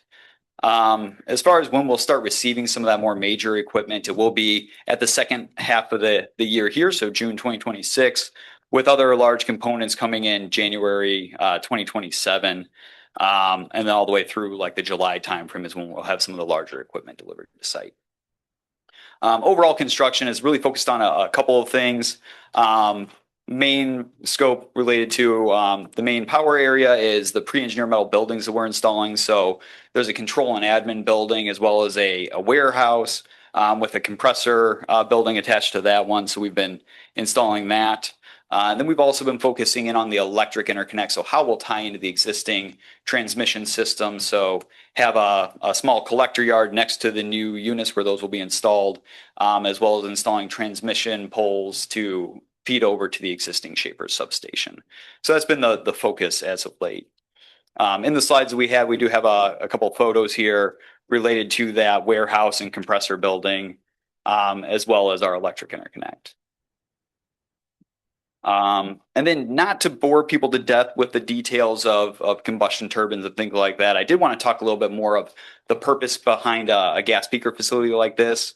So this technology is really used for demand, peaks in demand. So, and helps to complement a lot of the renewables that we've had installed. So when the sun's not shining and the wind's not blowing, you can quickly turn on these types of units to run for a handful of hours and then turn them off. Again, during those peak demands. And we're actually installing two different types of combustion turbines to really fit that need. Industrial frames, so the larger units, are a little bit cheaper to install. However, the smaller aeroderivative machines are actually quicker and easier to get online promptly. You could turn them on and off multiple times in a day, and they're really good at that function. So again, just wanted to give a little bit of background behind the purpose of the project. Okay. And then going forward, we'll show up on a monthly basis to provide an update on this project and then potentially the CCGT project as we progress a little bit further on that. Okay. Thank you. All right. Anything I might be able to answer? Any questions for Rob? Okay. And you would say you're pretty much on schedule, you think? Yes, we're currently on schedule. Okay. All right. Okay. Well, we appreciate that. That allows us to let folks up in the area know what's coming and when activity is going to get more robust. So very good. All right. All right. Thank you. Thank you. Appreciate it. See, Karen is here also from NIPSCO. Is there any comments you cared to make on anything? You're just making sure. Okay, very good. Is now a good time to mention the traffic backup on 231 with her? Or do we want to wait? Well, she's good at navigating this with the right channel, delivering the hammer to other absolutely. people. So it's started after school, right? Yeah, it's I see it to be a problem, and I don't know who. I know ARC is doing the best they can out there on 231 from Rensselaer going north, but the traffic lineups that are creating in those two different sections are becoming intrusive, in my opinion. If emergency services need to get out of Rensselaer and go north or vice versa, I think they're going to see a significant issue with that. And as you see spring planting coming into play, you're going to have farm equipment going through those very narrow working areas as well. So I think it's just something, if you can pass that along to them and the higher authorities, to see what we can do to either tighten up the windows, open it up, be more watchful on cars lining up. I think there was at least 35 in the line that I was in this morning, and that was before 8 o'clock. So yeah, and that was times two because they stopped me at the first one and I got through that one and they stopped me at the second one. So, Intersections aren't being covered either. You Yes, got correct. crazy traffic coming Yeah, out there's- at the intersections going different ways. And if they're gonna shut that down in that long of a span, they need the personnel at each intersection to make sure that traffic's controlled all the way through. You're gonna have a head-on collision or something like that in those areas. It's right in front of our office.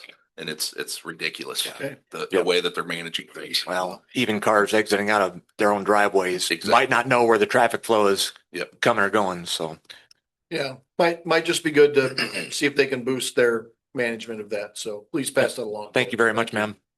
That's one of the benefits of you guys coming frequently, and we can kind of work through this. I know that's not your project directly, but indirectly you guys can help to. You wear the badge. Yeah. I mean, Ryan, what'd you say? It took you 45 minutes to get? Yeah, it So took a place? 25-minute drive, 45. So, and that was before 8 o'clock. Yeah. Okay. I think one of the things that'll help too, Karen, is they're putting up their, work ahead signs, their flagger ahead signs, all that stuff right at 7 o'clock in the morning. So school bus traffic, worker traffic, all that's coming and going back and forth. We've got daylight at 6. If that traffic control can get out there before traffic really hits the road to eliminate that stoppage. I ran into that this morning. There was four traffic control vehicles just driving up and stopping on the middle of the road and getting out to put up a sign that says flagger ahead, clear out of Division Road. And nobody flagging traffic, nothing. They just stopped, and we've got a line built up behind, and you're trying to peek around all the trucks to see if you can pass them. I think that would help that portion of it anyhow. Anyway, not your problem, but pass it along and make it somebody else's. Thanks, So appreciate that. Thanks. Okay, next up, we're going to hear from Wheatfield EMS with their new director. Morning, Bonnie. Hi. Bonnie Vidine, Kankakee Township, and I'm on behalf of Wheatfield, David Myers and Ryan Myers, Walker Township. Want to introduce our new director, David Detlinger, and he can tell you about himself and let you know what he's doing. Has planned for our up north area. Excellent. Thanks, Bonnie. Good morning, everybody. Thank you for giving me the 5 minutes to come and present myself to you and some of our plans. For those of you that don't know me, here's a little bit of the background behind me. Make sure to bring copies for the secretary. Thank you. This also has my cell number and email address on there as well. So feel free to contact me whenever you want. No different than 911. I'm open 24/7. So any problems, concerns, feel free to let me know. I come from Wheatfield. I'm 4th generation living here, and took over the family farm. Got about 3,000 acres we run. I worked at Portage Fire Department full time. Did 24 on, 48 off shifts up there for 20 years. Retired, came back home, and this opportunity came forth to step up and help my community. So I threw my hat in the ring and was awarded the position. So I plan to make sure that we are running a safe, efficient, and reliable service. And with the projected growth with NIPSCO project and economic development and everything happening up in our corner of the county, there's going to be a lot of growth happening, and there might need to be some budgetary changes to work with this upcoming growth. So I will keep you informed and up to date as things happen.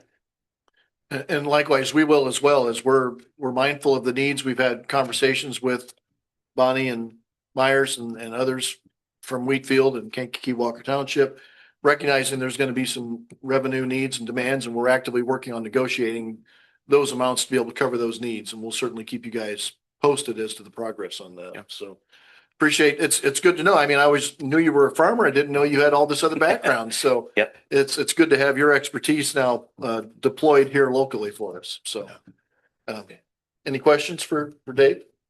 Welcome.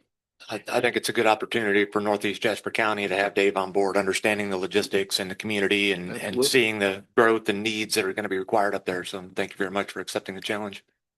Thank you very much for your time. So as farmer and now EMS guy, do you have to argue with yourself? You know, you're just switching hats. Well, the biggest thing I know is if anything happens to me on the farm, I'm going to drive myself to the hospital. Okay. So That's not putting a lot of faith in your ambulance service now. I can see Mrs. Dutlinger in here. Why'd you do that to yourself today? Yeah. Well, Dave, thanks for taking the time to come down, and Bonnie as well to get us up to speed here. And it's good for us, for the folks of the county to know that we're working to have a good, safe, efficient, and robust system for the entire county, especially up in that Northeast. So thank you, Dave. Thank you. Appreciate it.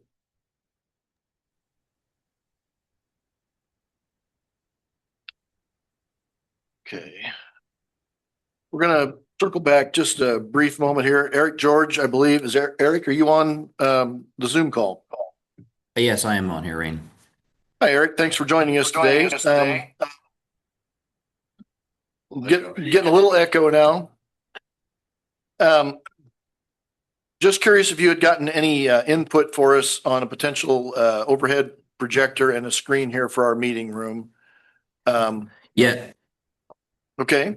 Would you want to? So we have we asked Rat Pack is who installed the audio video equipment in that room, and we asked them to get us some numbers to get either a smart TV, like an 85-inch TV, to connect and do presentations, and get a projector with a screen, the electric screen that drops down. So they highly recommend the smart TV just because it's a cleaner install.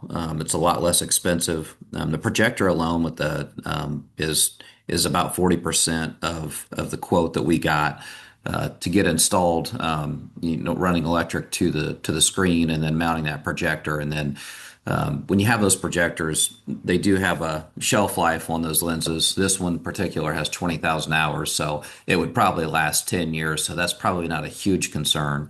But the ability to connect to the TV, a smart TV, and cast from a laptop, to be able to give presentations with the price point seems to be a lot more budget friendly and what they would recommend. Happy to, go either route that the committee wants, the commissioners want us to, but that's kind of been the recommendation and input from them. So I'm happy to answer any questions you have. Is it possible if we went with the TV as opposed to a wall mount? I'm sure there's some kind of a mobile cart or something that we could use. Yeah, exactly.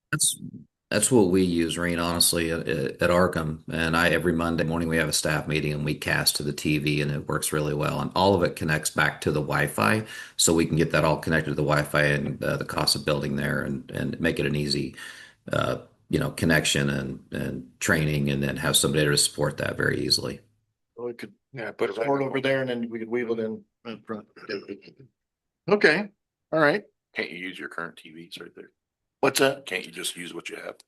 Well, I can't see that from where I'm sitting. Yeah. I was just we can use those. Those can be for folks to use, but occasionally it's nice to have something. We're talking 85-inch TV, and then, potentially have county sponsored Super Bowl party as well. Now you're talking.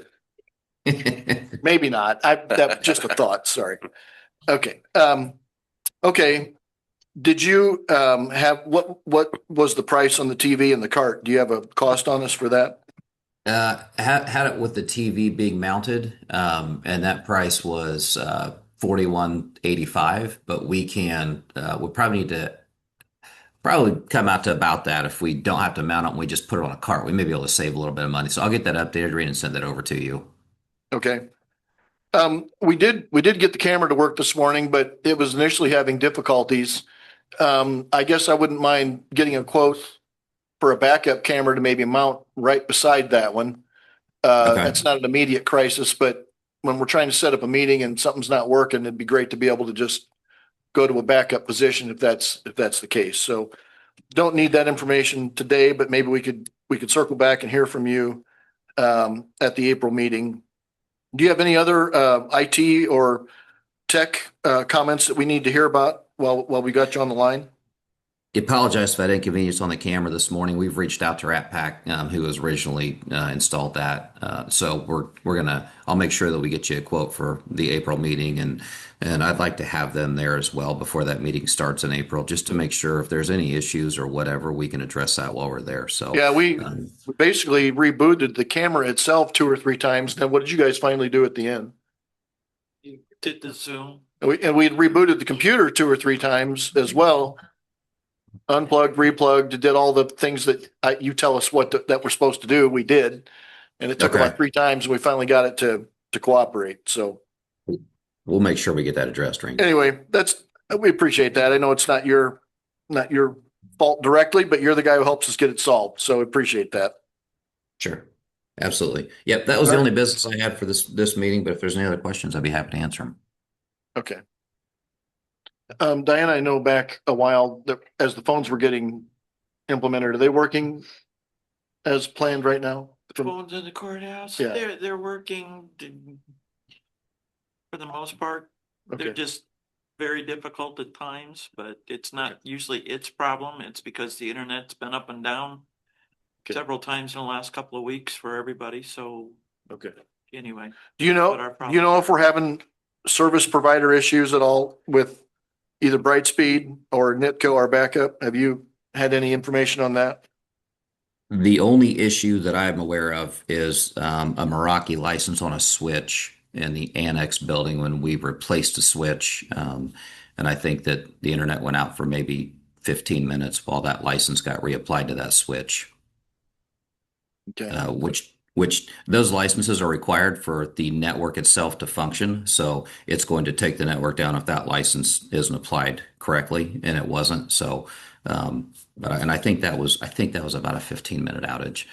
Okay. And I can't recall another outage besides that one.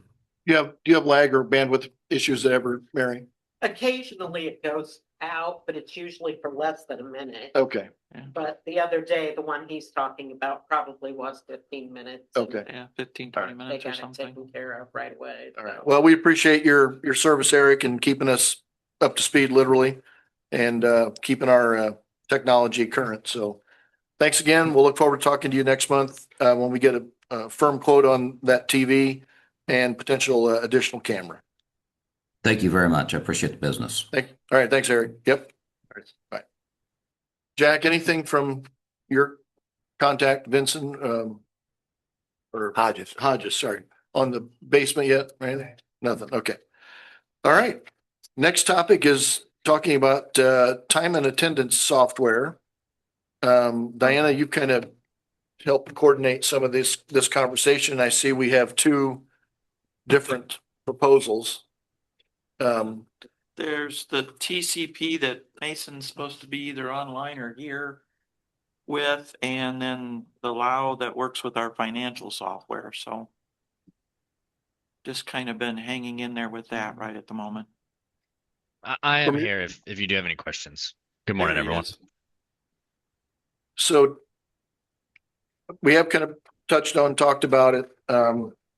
What specific issues are you seeing in your department, Diana, that you're concerned about? And are we seeing it across the board in every department, or is it more just looking to potentially go digital with something that we're currently doing analog?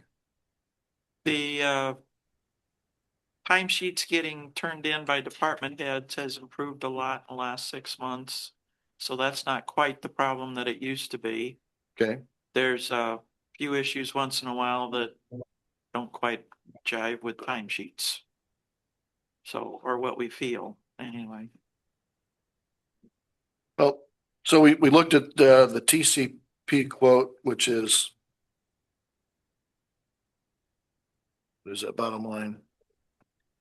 $48,000. And so I guess we haven't really had a chance to, I mean, have you talked with the various departments to see if they're having issues? Haven't had time lately. Maybe So now. Okay, well, we have Sarah Van Drunen, our new HR generalist, may help doing some of that research for us. So Mason, we have had your proposal. We're looking at it. I think before we can really make an informed decision, we need to do some internal polling as to how it's going to work with our various departments to see if it's really a need at this particular price point. And I'm guessing it'll take us a month or so to have those internal audits taken care of. But are there any comments you care to make? Have you deployed this system with other counties or municipalities, or what would be a brief description you could give to us? No, absolutely. And good morning, President Runtrick. I'll expect or be looking forward to that Super Bowl party next year, though. No, it's 7. I think there's 7 counties in Indiana today that do use TCP. I want to say I'd referenced, I think Boone was the one that you thought about maybe reaching out to at the last conversation we were having around it. And then I did come equipped with a few bullet points that I know from conversations with Auditor Boersma, and as well as your email, just following the variety of departments. So I was going to break that down for you of like, why is this important? Diana mentioned the first one with just a manual process overall. Hours are being turned in or saying like, I work these hours, but no one to be seen on the floor during those hours submitted. Secondly, for Auditor Boersma and her team, they're compiling and storing each of these timesheets. For an audit purpose, this increases definitely risk. Most importantly, it's extra work for her team. I know we're spending a lot of salaried hours also approving, editing, entering timesheets today, plus any type of PTO, overtime, comp time, all into LAO, when we could just do that for you guys and let it be a click of a button and send it to LAO. And then lastly, in your email, you did mention that there was concern about employee or feedback or the convenience and the breakdown of different departments or how there is variety by department. With those other counties, each department does it completely different. So it's not something we can just say like, here's a one-stop shop. This is how TCP works. If a highway department or if a transit department have to use it differently than Auditor Boersma's office might use it, we're happy to adjust and configure it that way. As far as pricing is concerned, are we in your realm of possibility, or what were you thinking in terms of a cost for this? We haven't discussed it enough to know if this is in the realm or not. I mean, you talked about hours to edit, and I guess we need to try to figure out, are we spending $48,000 worth of hours to do it the way we are currently? We do have a quote from Lau as well, which is 45,000. So it's in the ballpark that you're talking about. And I guess for us, I'm not opposed to streamlining and going digital if it makes sense, if it saves money, if it's more accurate, that probably is a possibility. I guess I'm concerned about timing. Is now the time for us to do it? Is it something we look at and decide to do next year? I don't know. So I feel like I personally myself need a little more information. And since we have an HR professional on staff now that can help maybe us investigate this a little further, I'm not going to say we're saying no today, but I'm going to say we're saying not right now until we do a little more internal investigation, find out if it's really worth this investment. Because what's the annual cost once it's set up? About 15 grand. So about 15,000 a year then is the. Yes, sir. It would be the 11,520 for 256 users of the system, and then for the hardware devices, which is variable. Right now, you guys are sitting at 8 different hardware or time clocks, which if that was to go down, your hardware support and maintenance would also be variable to go down. So that's just going to be contingent on the amount of devices you do purchase. In terms of the quote from Lau, we also have an incentive for March at the current moment. So it would be if you guys did get approval by the end of the month, we have a 50% off on the time clock implementation services. So that 12,390 would drop down to roughly 8,702. So you would be just under the Lau quote as well at the again signing at the end of March here. And then while I do have a floor, sorry. I think you said it was Miss Sarah was new HR personnel. I might have missed that name. Yes, Sarah's her name. Yeah. And we can make sure that she gets email, you guys get emails back and forth and you can send her information or talk with her directly, maybe give us some input. Perfect. From the HR perspective. So Absolutely. that sounds good. Okay. And President All right. Bontrager, while we're here, I did want to give some hindsight into the implementation itself. You brought up timing. We do normally see an implementation of about 4 months. So it's normally 3 to 4 days after the commissioners and Auditor Boersma have signed off on this. We'll reach out to you and start a kickoff call. And then it's about a 4-month project from there. Based off of your availability, we'll meet with the team once a week. We'll plan out how to phase this approach. So if you wanted to start with one department, roll it out to another department, et cetera, so on and so forth, we're happy to do it that way. It's just entirely up to you guys. But our average expectation there is about 4 months. Who would be the best contact to reach out to from Boone County? That is a great question, President Bontrager. Let me see here.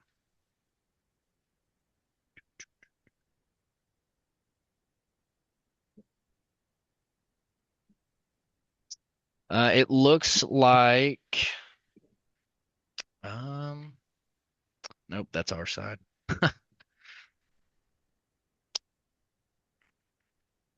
I'll tell you what, if you don't have that information at the moment, that's fine. That's something that you can communicate back and forth with I'm Sarah. happy to send that over to Sarah. Yeah, that way we can have a chance for her to talk with that contact and see how they're feeling about how the service is working out. It looks like a Kaylee Jesse though. While I do pull it up, or I know there was a Mike Martin that was contacted, but the most recent one looks like Kaylee Jesse. Okay. And how many employees does Boone County have that you're servicing? What's their total? Just over 300. So a little bit more than us. Okay. All right. Okay. Ryan or Craig, do you guys have any questions? Not off the top of my head, no. Okay. The only question I would have is thinking about a legit approval process. Do we need to try to coordinate for a commissioners meeting to motion for approval on that for, I think the next one was April 2nd? Or is this something? We would need, unless you've already provided it, we would need to see what a contract looks like for our legal to review. I can send that over to Sarah and Auditor Boersma. We do have those agreements and are ready to be sent over. I mean, are you guys willing to listen to find out more, or do you, what are your thoughts? What's your will? I wouldn't mind at least talking to other counties and seeing what they're doing. Yeah. Could you provide a list beyond Boone County just so we can kind of structure and see what their population density is across, would you say 13 counties? There's 7 in Indiana, Seven counties. but I'm absolutely happy to share that, and I'll go above one step too, and I'll just go ahead and get those references for you. We can actually reach out and just see if anyone would want to collaborate with you guys on the matter. Okay. It'd be interesting to see how it gets implemented in different departments. Sure. Right. I mean, because county highway, the surveyors, they've got people in the field. Right. Sheriff's department have people in the field. Right. Versus the health department or the, people in the courthouse. I don't know how that would all work together. Way. Right. Yeah. I'm not afraid of the cost if it's going to actually save hours. That could be applied to something else. The question that rolls in my mind is, does the cost of this getting implemented eliminate the position that we currently have in payroll? I mean, does it take that place because we don't have to do that manually anymore? I mean, that's a selling factor if it ever gets to the point of to the council, right? Well, those are questions to be answered. I mean, yes. I will say this, I don't think it's going to be realistic that we'll have a decision made by the end of March. So we'll miss out on the discount. I understand that. Maybe you run a special later on in the year, but for now, we'll take it under advisement.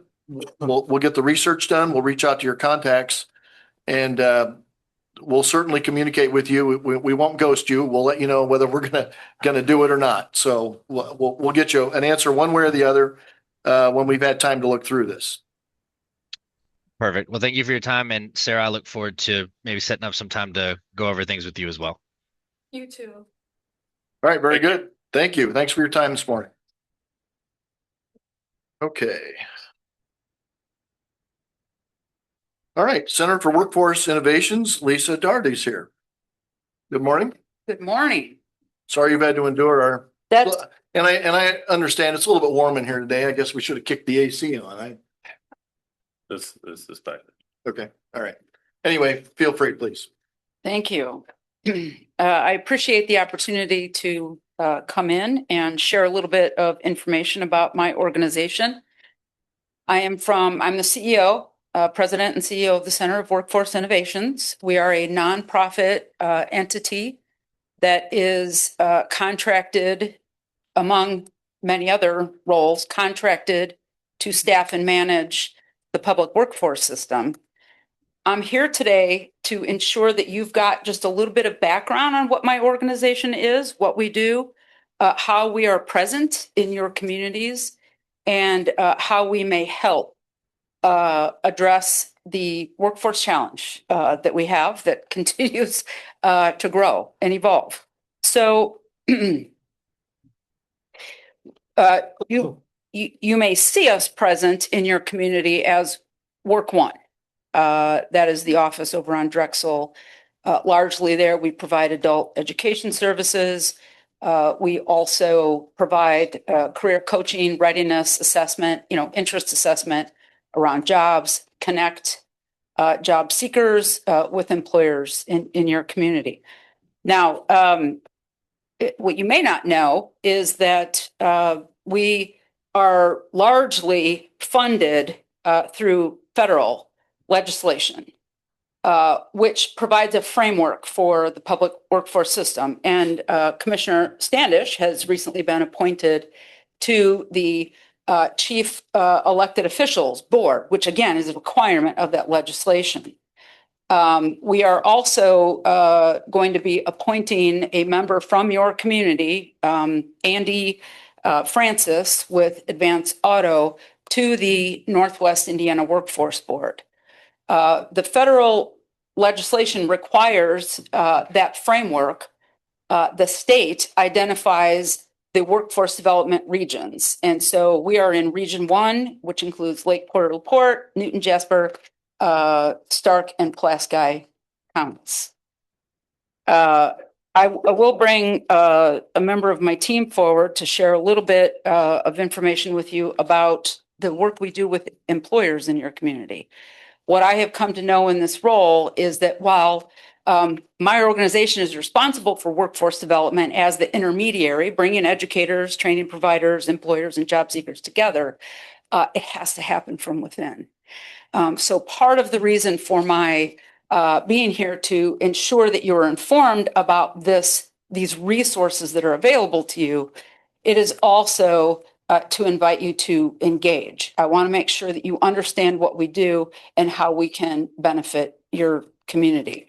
But it does take the requirement, right? We need community leaders and employers leaning in and working with us to bring solutions to the table. I've given you a slide deck. I've also included some in the back. As within our role in the public workforce system, we provide labor market information both to communities, leaders, employers, so that they can better assess the current situation with the workforce. And then, of course, with engagement, understanding needs, challenges, that leads to solutions. We've got some flexibility with some of the dollars that we have to create custom solutions for entities. I'm not going to go through every slide because I know you have other agenda items, but this is the type of labor market information we use as a baseline to start discussions in communities. So we see what the challenges might be that are obvious. When I look at the data overview, one of the things that stands out to me in Jasper County is that there is a 10% decrease in prime age workers in the past 25 years. There's an increase in the 55 plus age workers in your community, right? So that data point tells me that we should be having some discussions about the age of your workforce in your community and what strategies might bring younger families into the community, if that's what you desire, right? It has to start with that. You see projections. We look at the employers. We look at jobs that are posted. We look at the projected changes within the industries. And again, with that information, we want to be having discussions and making plans. We work very closely with the economic development entities throughout the region. We participate in business recruitment meetings with employers when they're trying to bring new businesses in. We want to make sure that the community has the skills to fill the jobs when employers do come. I'm jumping ahead. We have a variety of partnerships that allow us to offer not just adult basic education, but we're looking at combining. We call them IETs. They're integrated education opportunities. So if someone hasn't received their high school diploma, I mean, these days you can find a job without that diploma. So we combine skilled training with that adult basic education. So look, there's greater upward mobility when folks have those different credentials. We combine specific, maybe like CDL training, so that in that short amount of time that they're earning the credential, they're also earning that certification that's going to earn them a better paying job. We've got relationships in the community with employers. I'm going to bring Dee Dee White up. Thank you, Dee Dee, who is the Director of Business and Talent Strategies. And she's just going to say give you a couple of examples about the types of relationships. I'm just in the interest of time, I'm closing before she's speaking. Know that the more we lean in together on this topic, the better solutions we arrive at for the benefit of the community. Well, before you go, just curious, I'm looking at some of these numbers. How do we compare with the other counties in our region? Yeah, I think that largely some of the trends that we see are typical when you get into some of the northern communities where there's much greater, the population is more dense and more urban.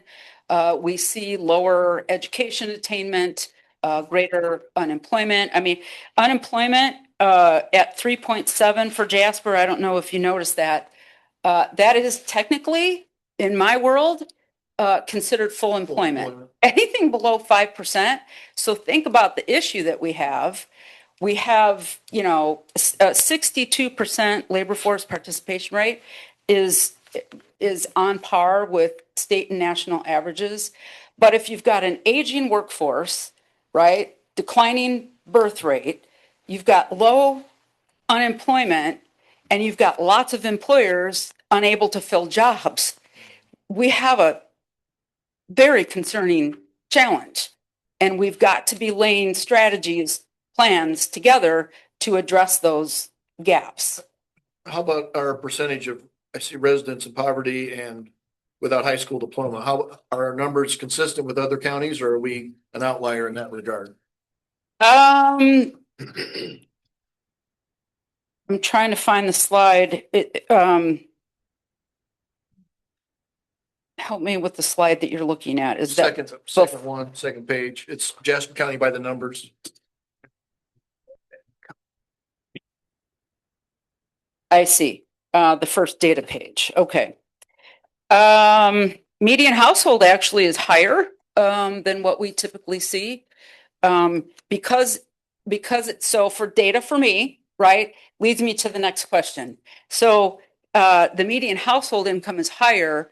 You probably just have a wider range. Like you've probably got a number of people that are higher income and in that range, but you probably have a number of individuals that are very low in income. So the question becomes, what do those averages or numbers look like as opposed to the median?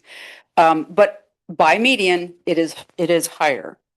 I feel good about your high school diploma, but that's still 1,000 people that we could be moving in and filling with good jobs. Do you factor in entrepreneurism much? What kind of an impact? You know, there's a lot of so self-employed family businesses in the county, whether agriculture or other service type businesses. How does that impact? Okay, so when you say factor in, if an employer is reporting wages, right, payroll, then all those numbers are entered in. The challenge that we have, which is more popular now since COVID, is when there's gig work. It's not as easy to tie those numbers because people are in and out. Yeah. At their convenience, which by the way is a strategy some employers should consider if they can have the flexibility to do that. Can I bring Dee Dee back up just to tell you about a couple of things Thank you for indulging my questions. Yes, of course. No, please. We love questions. Thank you. Again, my name is Dee Dee White, and I serve as the Director of Business and Talent Strategy with the Center of Workforce Innovations. And I'm going to be very brief. My role is to lead our business services department. And our just in its simplest form, our existence is all about attracting, training, and retaining talent for our businesses here in our community. And I just want to very quickly highlight some of the things that we've done here in this community for your employers. We have a rural water apprenticeship with the city of Rensselaer that we were able to support through funding. We were able to support an intern with Alliance Bank. We had Spanish for supervisors for Belster Group of Farms. And again, for the city of Rensselaer, we were able to support 5 Class B CDL trainees through St. Joe College. Last week, we just signed a couple of agreements with Donaldson. So you're not going to see them here on this slide, but we're doing leadership training with them. And we're also supporting their forklift training, 2 cohorts. This is all done through funding that we have that further supports their upskilling and making their businesses whole. These are just a few examples of the things that we do. We very much want the community to lean in with us. We want our industry partners to lean in with us.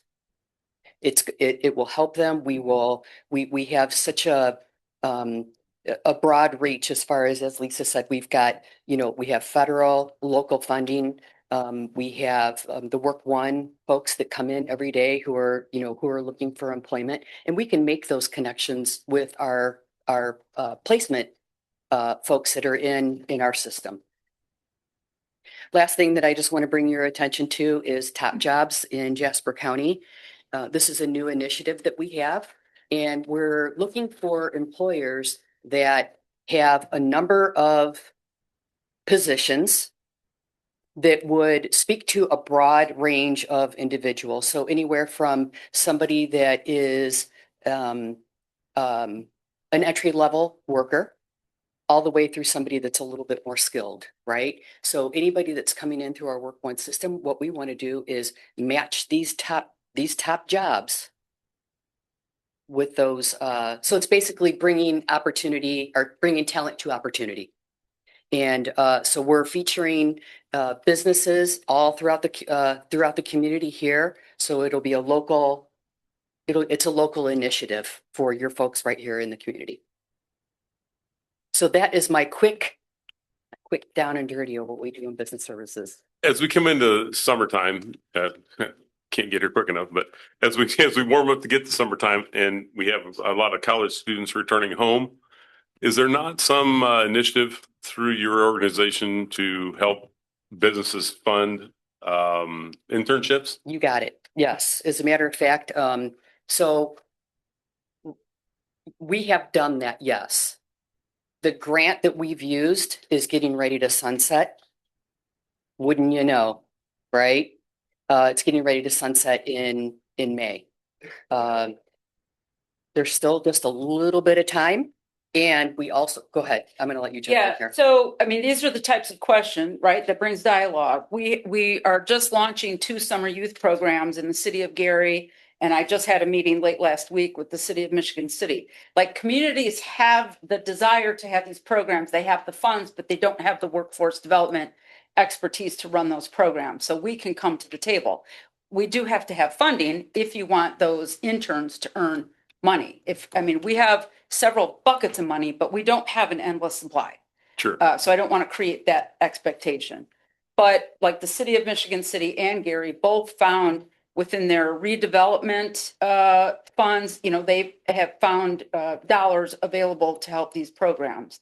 So it's got to start with the individual need of the community, the city, administration, who's the employer, right? It starts with the employer.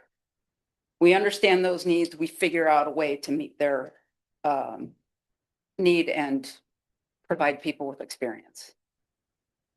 So we'd love to have a conversation about that. Okay. I have breakfast with the mayor next week. Do you want me to? Maybe it's this week. I see you get his picture and flyer too. They work well with us. Yeah. No, I think it's a great opportunity for the county. I'm excited to get Andy on board with you guys. He has an ongoing need at Advanced Auto, along with other that you've mentioned in the community are always looking for skilled labor. Yeah. A lot of the time it's shift work labor, but it's by today's standard in a rural community, it's good paying labor. Yeah, and there are people out there that might be a good fit for it. We've just got to promote that differently and educate people about what's going on in the 4 walls of the employers. Don't know. Right. Yep. So good. All right. Thanks for coming. Thank you for the opportunity. Look forward to more conversations on that.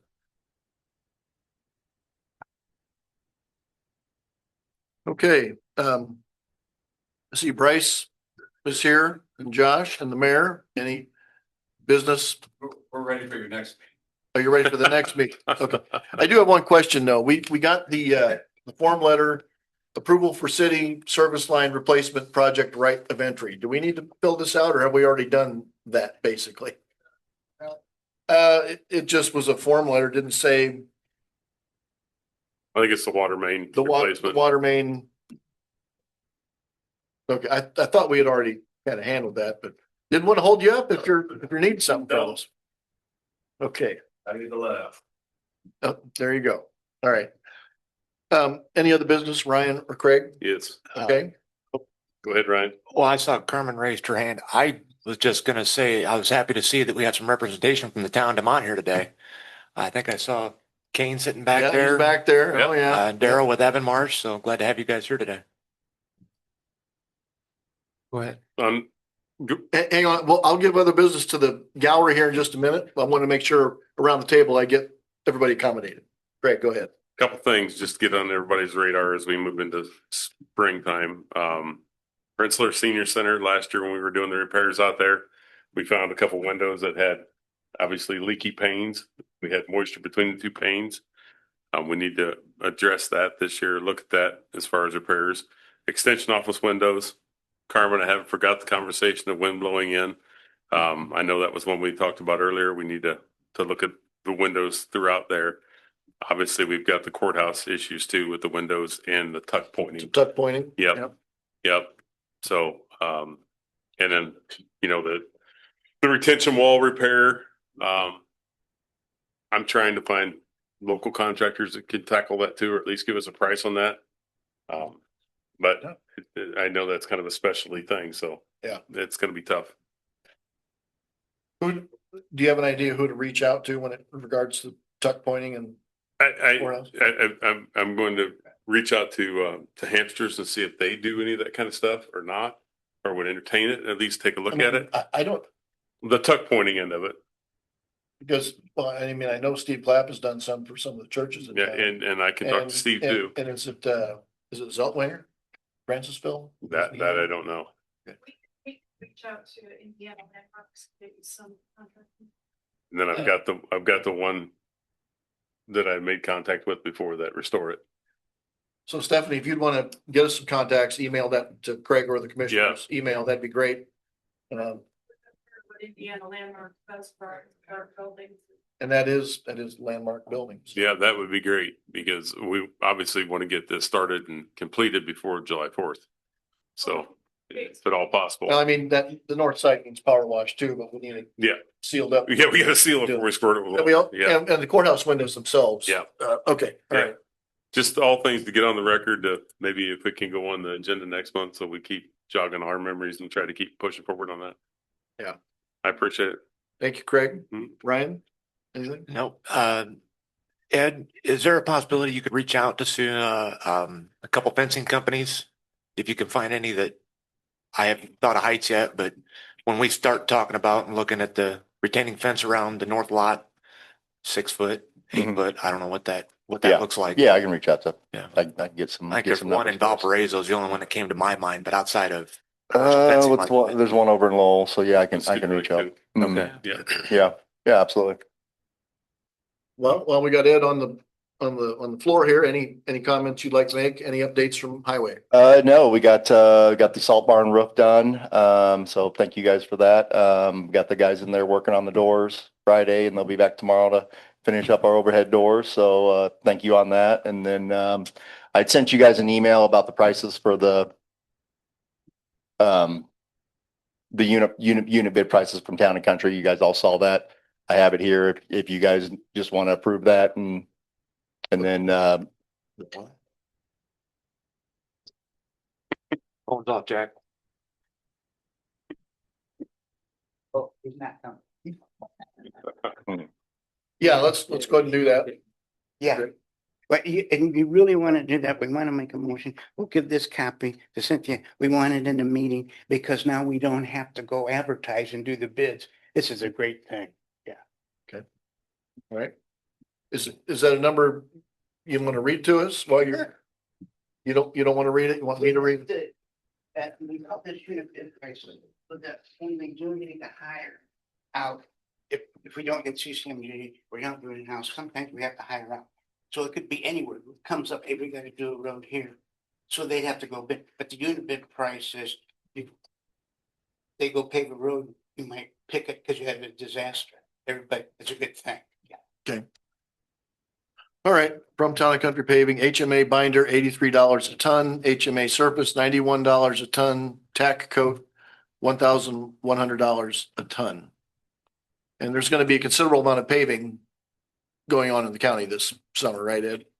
Yeah, down with the wind farm project, absolutely. Yeah, we'll be getting quite a bit done this year. Yeah, okay. All right, you've heard those numbers. Would one of you guys want to move and make the motion to approve that bid? Make a motion to approve that bid. Motion made by Ryan, supported by Craig. Any further discussion?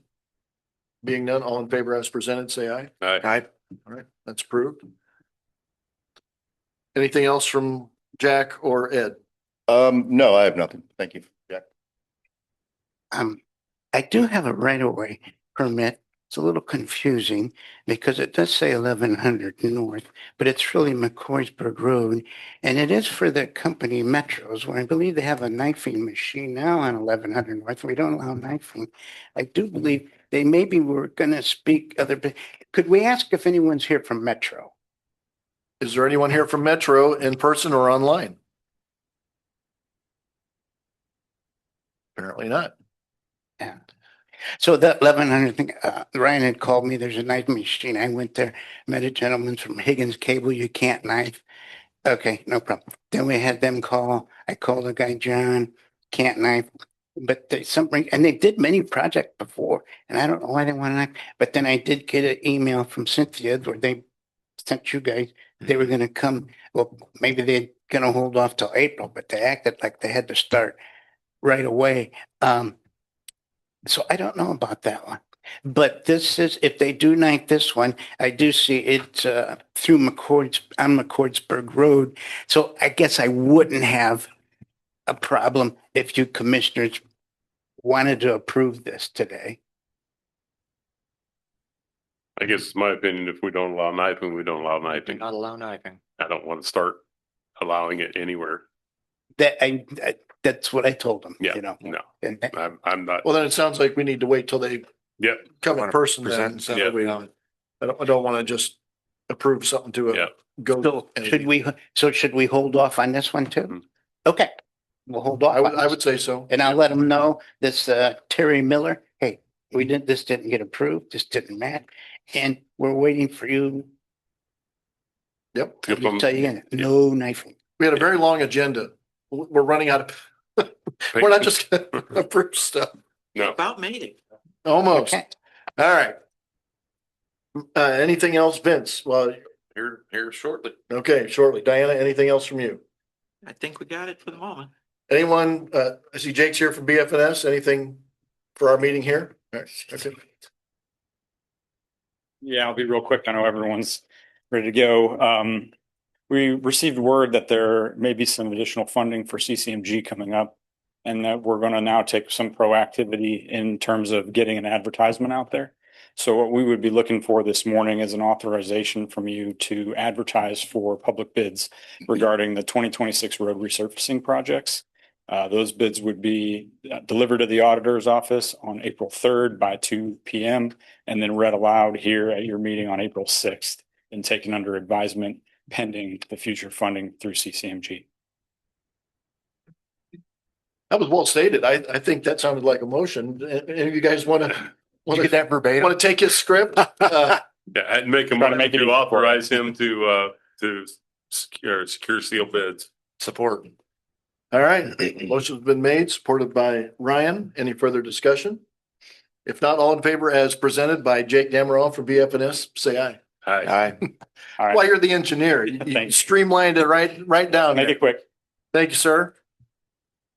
Tim from VS is here, construction compliance concerning Zalestra.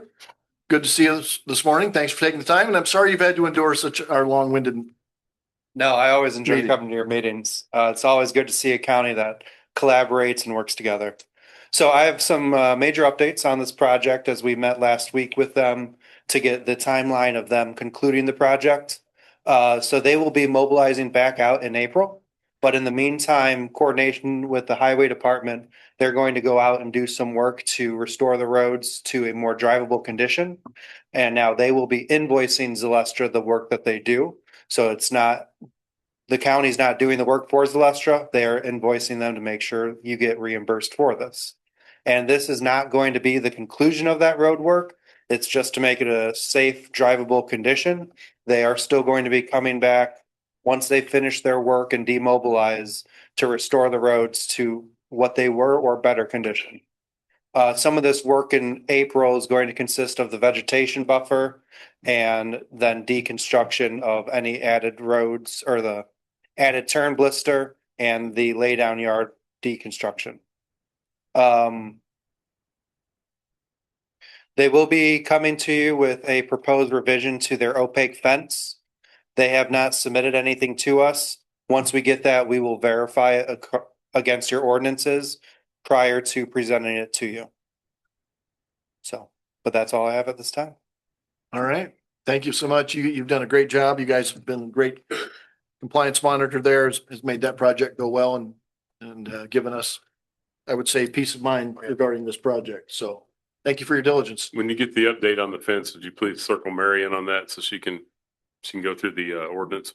Absolutely, will do. Thanks. Thank you, sir. Thank you, Tim.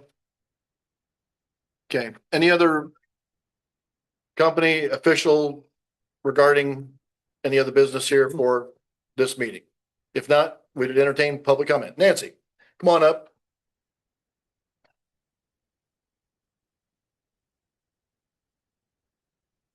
I'm Nancy Studer representing the chamber, and I wanted to thank you for approving our permit for Kids Night. You did mention that the farmers market is talking about moving to Thursday. So the purpose of our event is to bring attention to them, and they actually contacted me like late last week and said that might be a possibility. So I just wondered if you could modify our request for the 21st or the 23rd, whatever we coordinate with them. Would that be okay? Yes. So, Okay, so thank you. modified. Are you guys okay with Oh, that? I'm fine with that. We're just going to do one event each year. Yeah. So I think, I don't know if they were going to move all of them to Thursday. They might have actually done them. They might do 2 a week that way. I don't know, whatever they want Right, to do. we'll coordinate with them and our team to see what We just said if they come logistically. on Thursday night, the street's going to be full of cars, so they would use the Yeah, green space. so we may want to keep it on Tuesday and everything's fine, but I didn't want to have to come back, and sit through another long meeting. I'm sorry. But, I mean, I like y'all, but here. thank you. It's a little better than that. Thank you, Nancy. Appreciate it. Please make note of that, the kids' night would Modification, coordinate yeah. with the farmer's market. that week. Yeah. Yeah. All in favor of that amendment? Aye. All right, okay, very good. Okay, any other public comment? Dottie?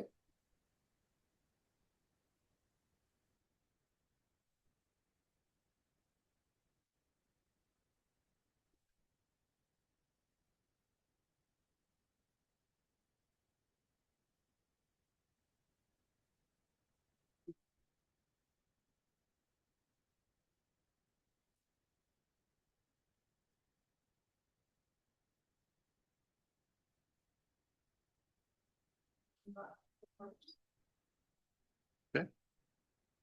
Sorry. Okay, all right, thank you. I gave you a copy. They're just gonna- Okay.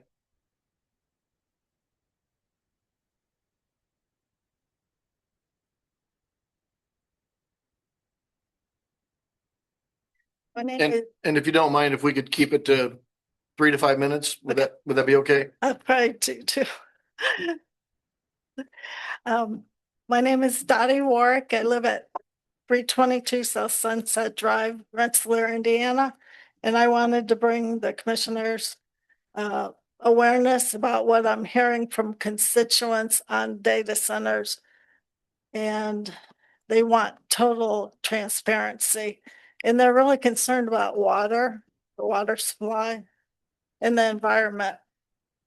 So I went to the Soil and Water Agency, and the director gave me the information you're looking at, except the first 2 pages. I did that.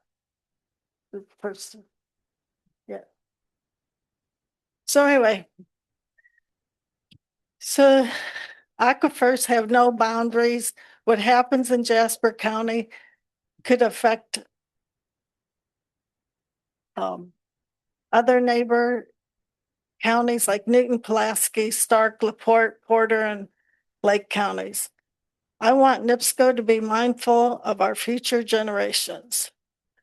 I think there should be a better way to run and build a data center. Also, in an agreement, what if NIPSCO gets bought by another company? And as you know, I have possible concerns about carbon capture injection on site. At a Benton County open house, excuse me, in April of 2023, a BP representative told me that how safe CO2 pipeline into DeKalb, Illinois was. So in 2024, brine and CO2 migrated into undesignated underground zones, which could affect their, I think it's Muhammad Aquifer. So with that said, I wrote a letter that I'm requesting a moratorium until we get more information how to research a better way to build a data center.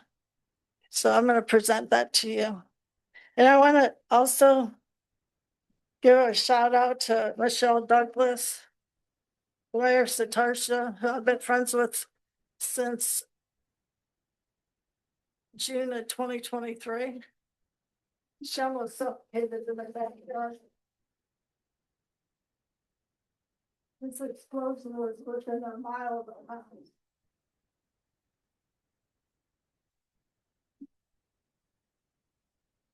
Okay.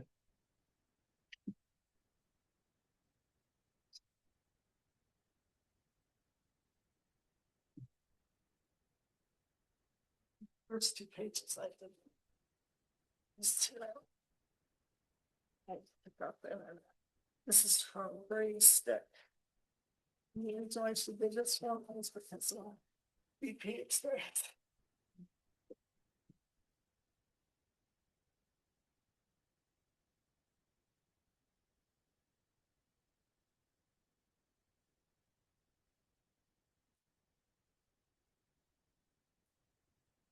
Thank you.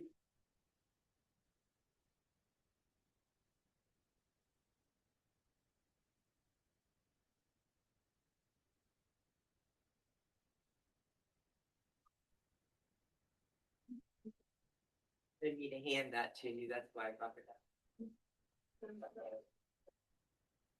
Well, Dottie, thank you. Thank you for your input. We do appreciate it. I look over the things that you send to us and obviously there's a lot of discussion on this topic in a lot of localities and counties throughout this state and the neighboring states as well. Right. No doubt. Because there's a lot of your neighbors can be affected by this, so. And I'm not against the data center, don't get me wrong, but if they just wait till there's better technology. Yeah. And you know how I feel about carbon capture. We're not a fan of it either. I saw something in state proposed legislation that was gonna try to put a ban on piping it, I think. Did you see that, Craig or Ryan?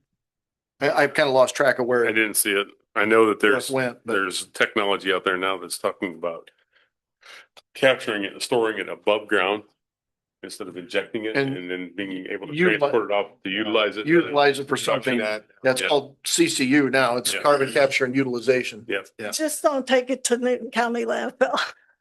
I hear you. Mount Newton is growing on its own, no doubt. Thank you for your time.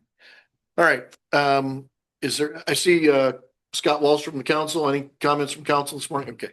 All right. Well, with that, we've had a long meeting. I don't want to deprive anybody of making a comment. If there's any final comments, anybody would care to. Can I speak online? Yeah, too. Thank you. Can I speak online? Oh, okay. Got somebody online too. I think there's somebody online. Good morning. Good morning. Hi, Carmen. Thanks for allowing us the time this morning. So Purdue has kind of changed the way that we do our computer leases, and our lease is up this year. And so instead of doing a new lease, we will now be buying our computers. Problem with that is our current budget, which I think is about 3,000, will not cover all 5 of us getting computers. It may cover 2. So we are wanting permission or approval support to move some money from some of our budget lines to cover computers, and possibly also looking to council or commissioners, whomever, to get some extra funds to cover the computers. So a new computer plus the monitoring docking station will be about $1,634 each. So question, is it such that you could work out a deal to procure equipment through our IT provider, through Arkham? No, so our laptops, absolutely not. He did say that if we chose to do our monitors and our docking stations that way, that it would not be supported through Purdue. So if anything happened to them, then like they can't like access it remotely to try to fix it or anything like that. So is the county purchasing the computers or is Purdue purchasing the computers? So as I understand it, we have our seeded funds. I think county puts that money in there. I just kind of inherited it when I took over as CED. And so we use those seeded funds to keep our leases up to date. But as far as like support and everything, like Purdue, so we're on Purdue servers. And so for them to be able to fix our computers, access them remotely, we have to order it through them. Other than that, we will not be supported. So if anything happened to our computers, we would just kind of be dead in the water.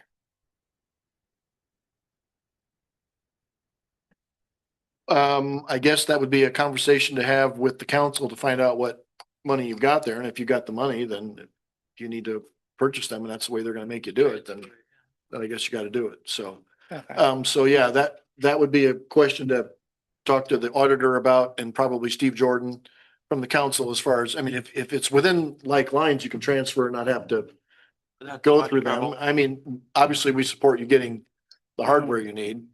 Right.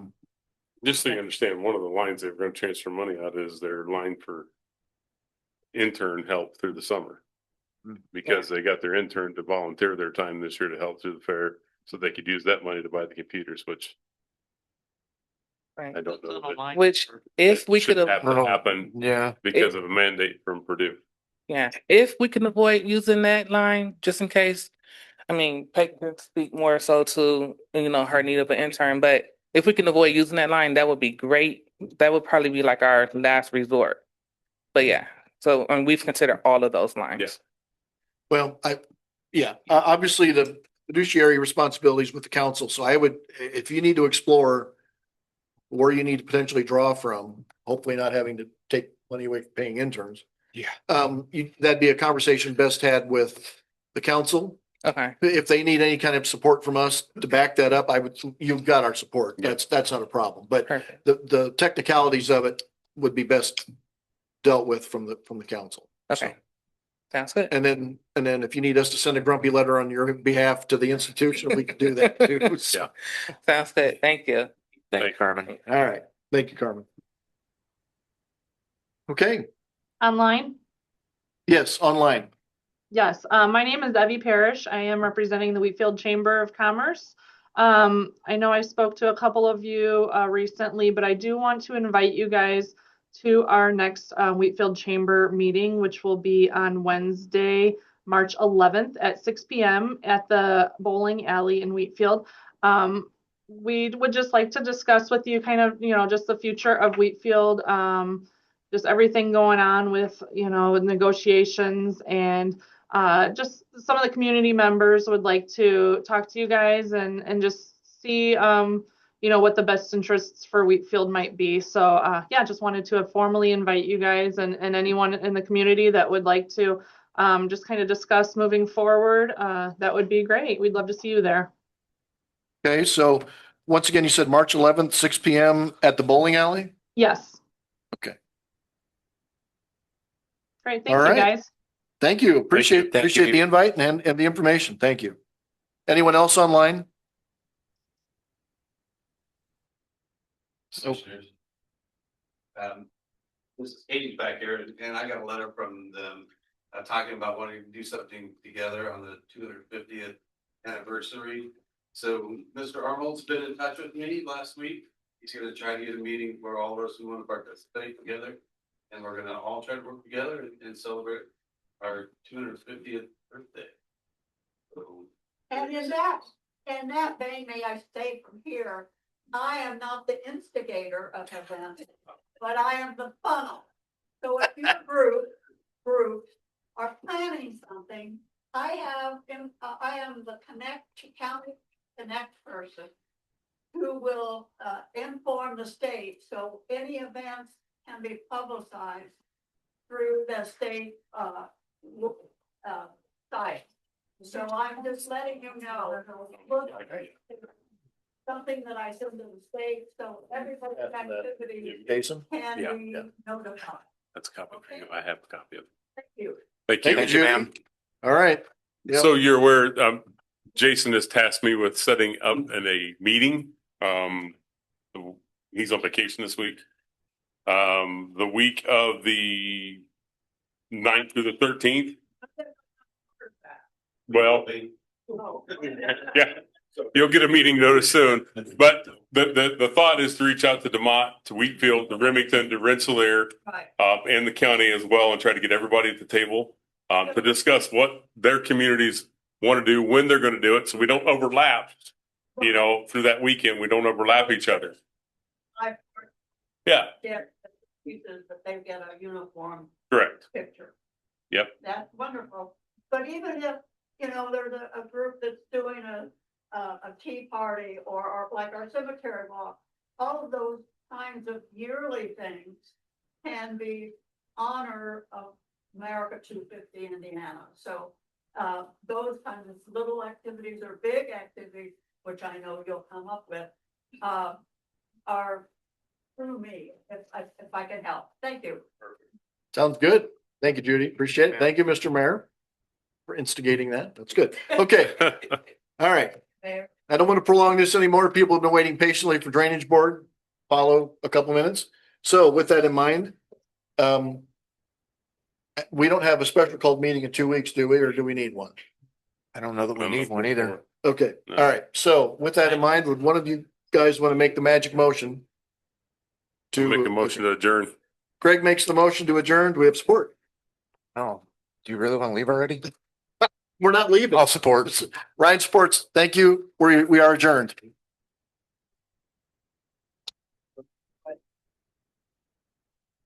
Not yet.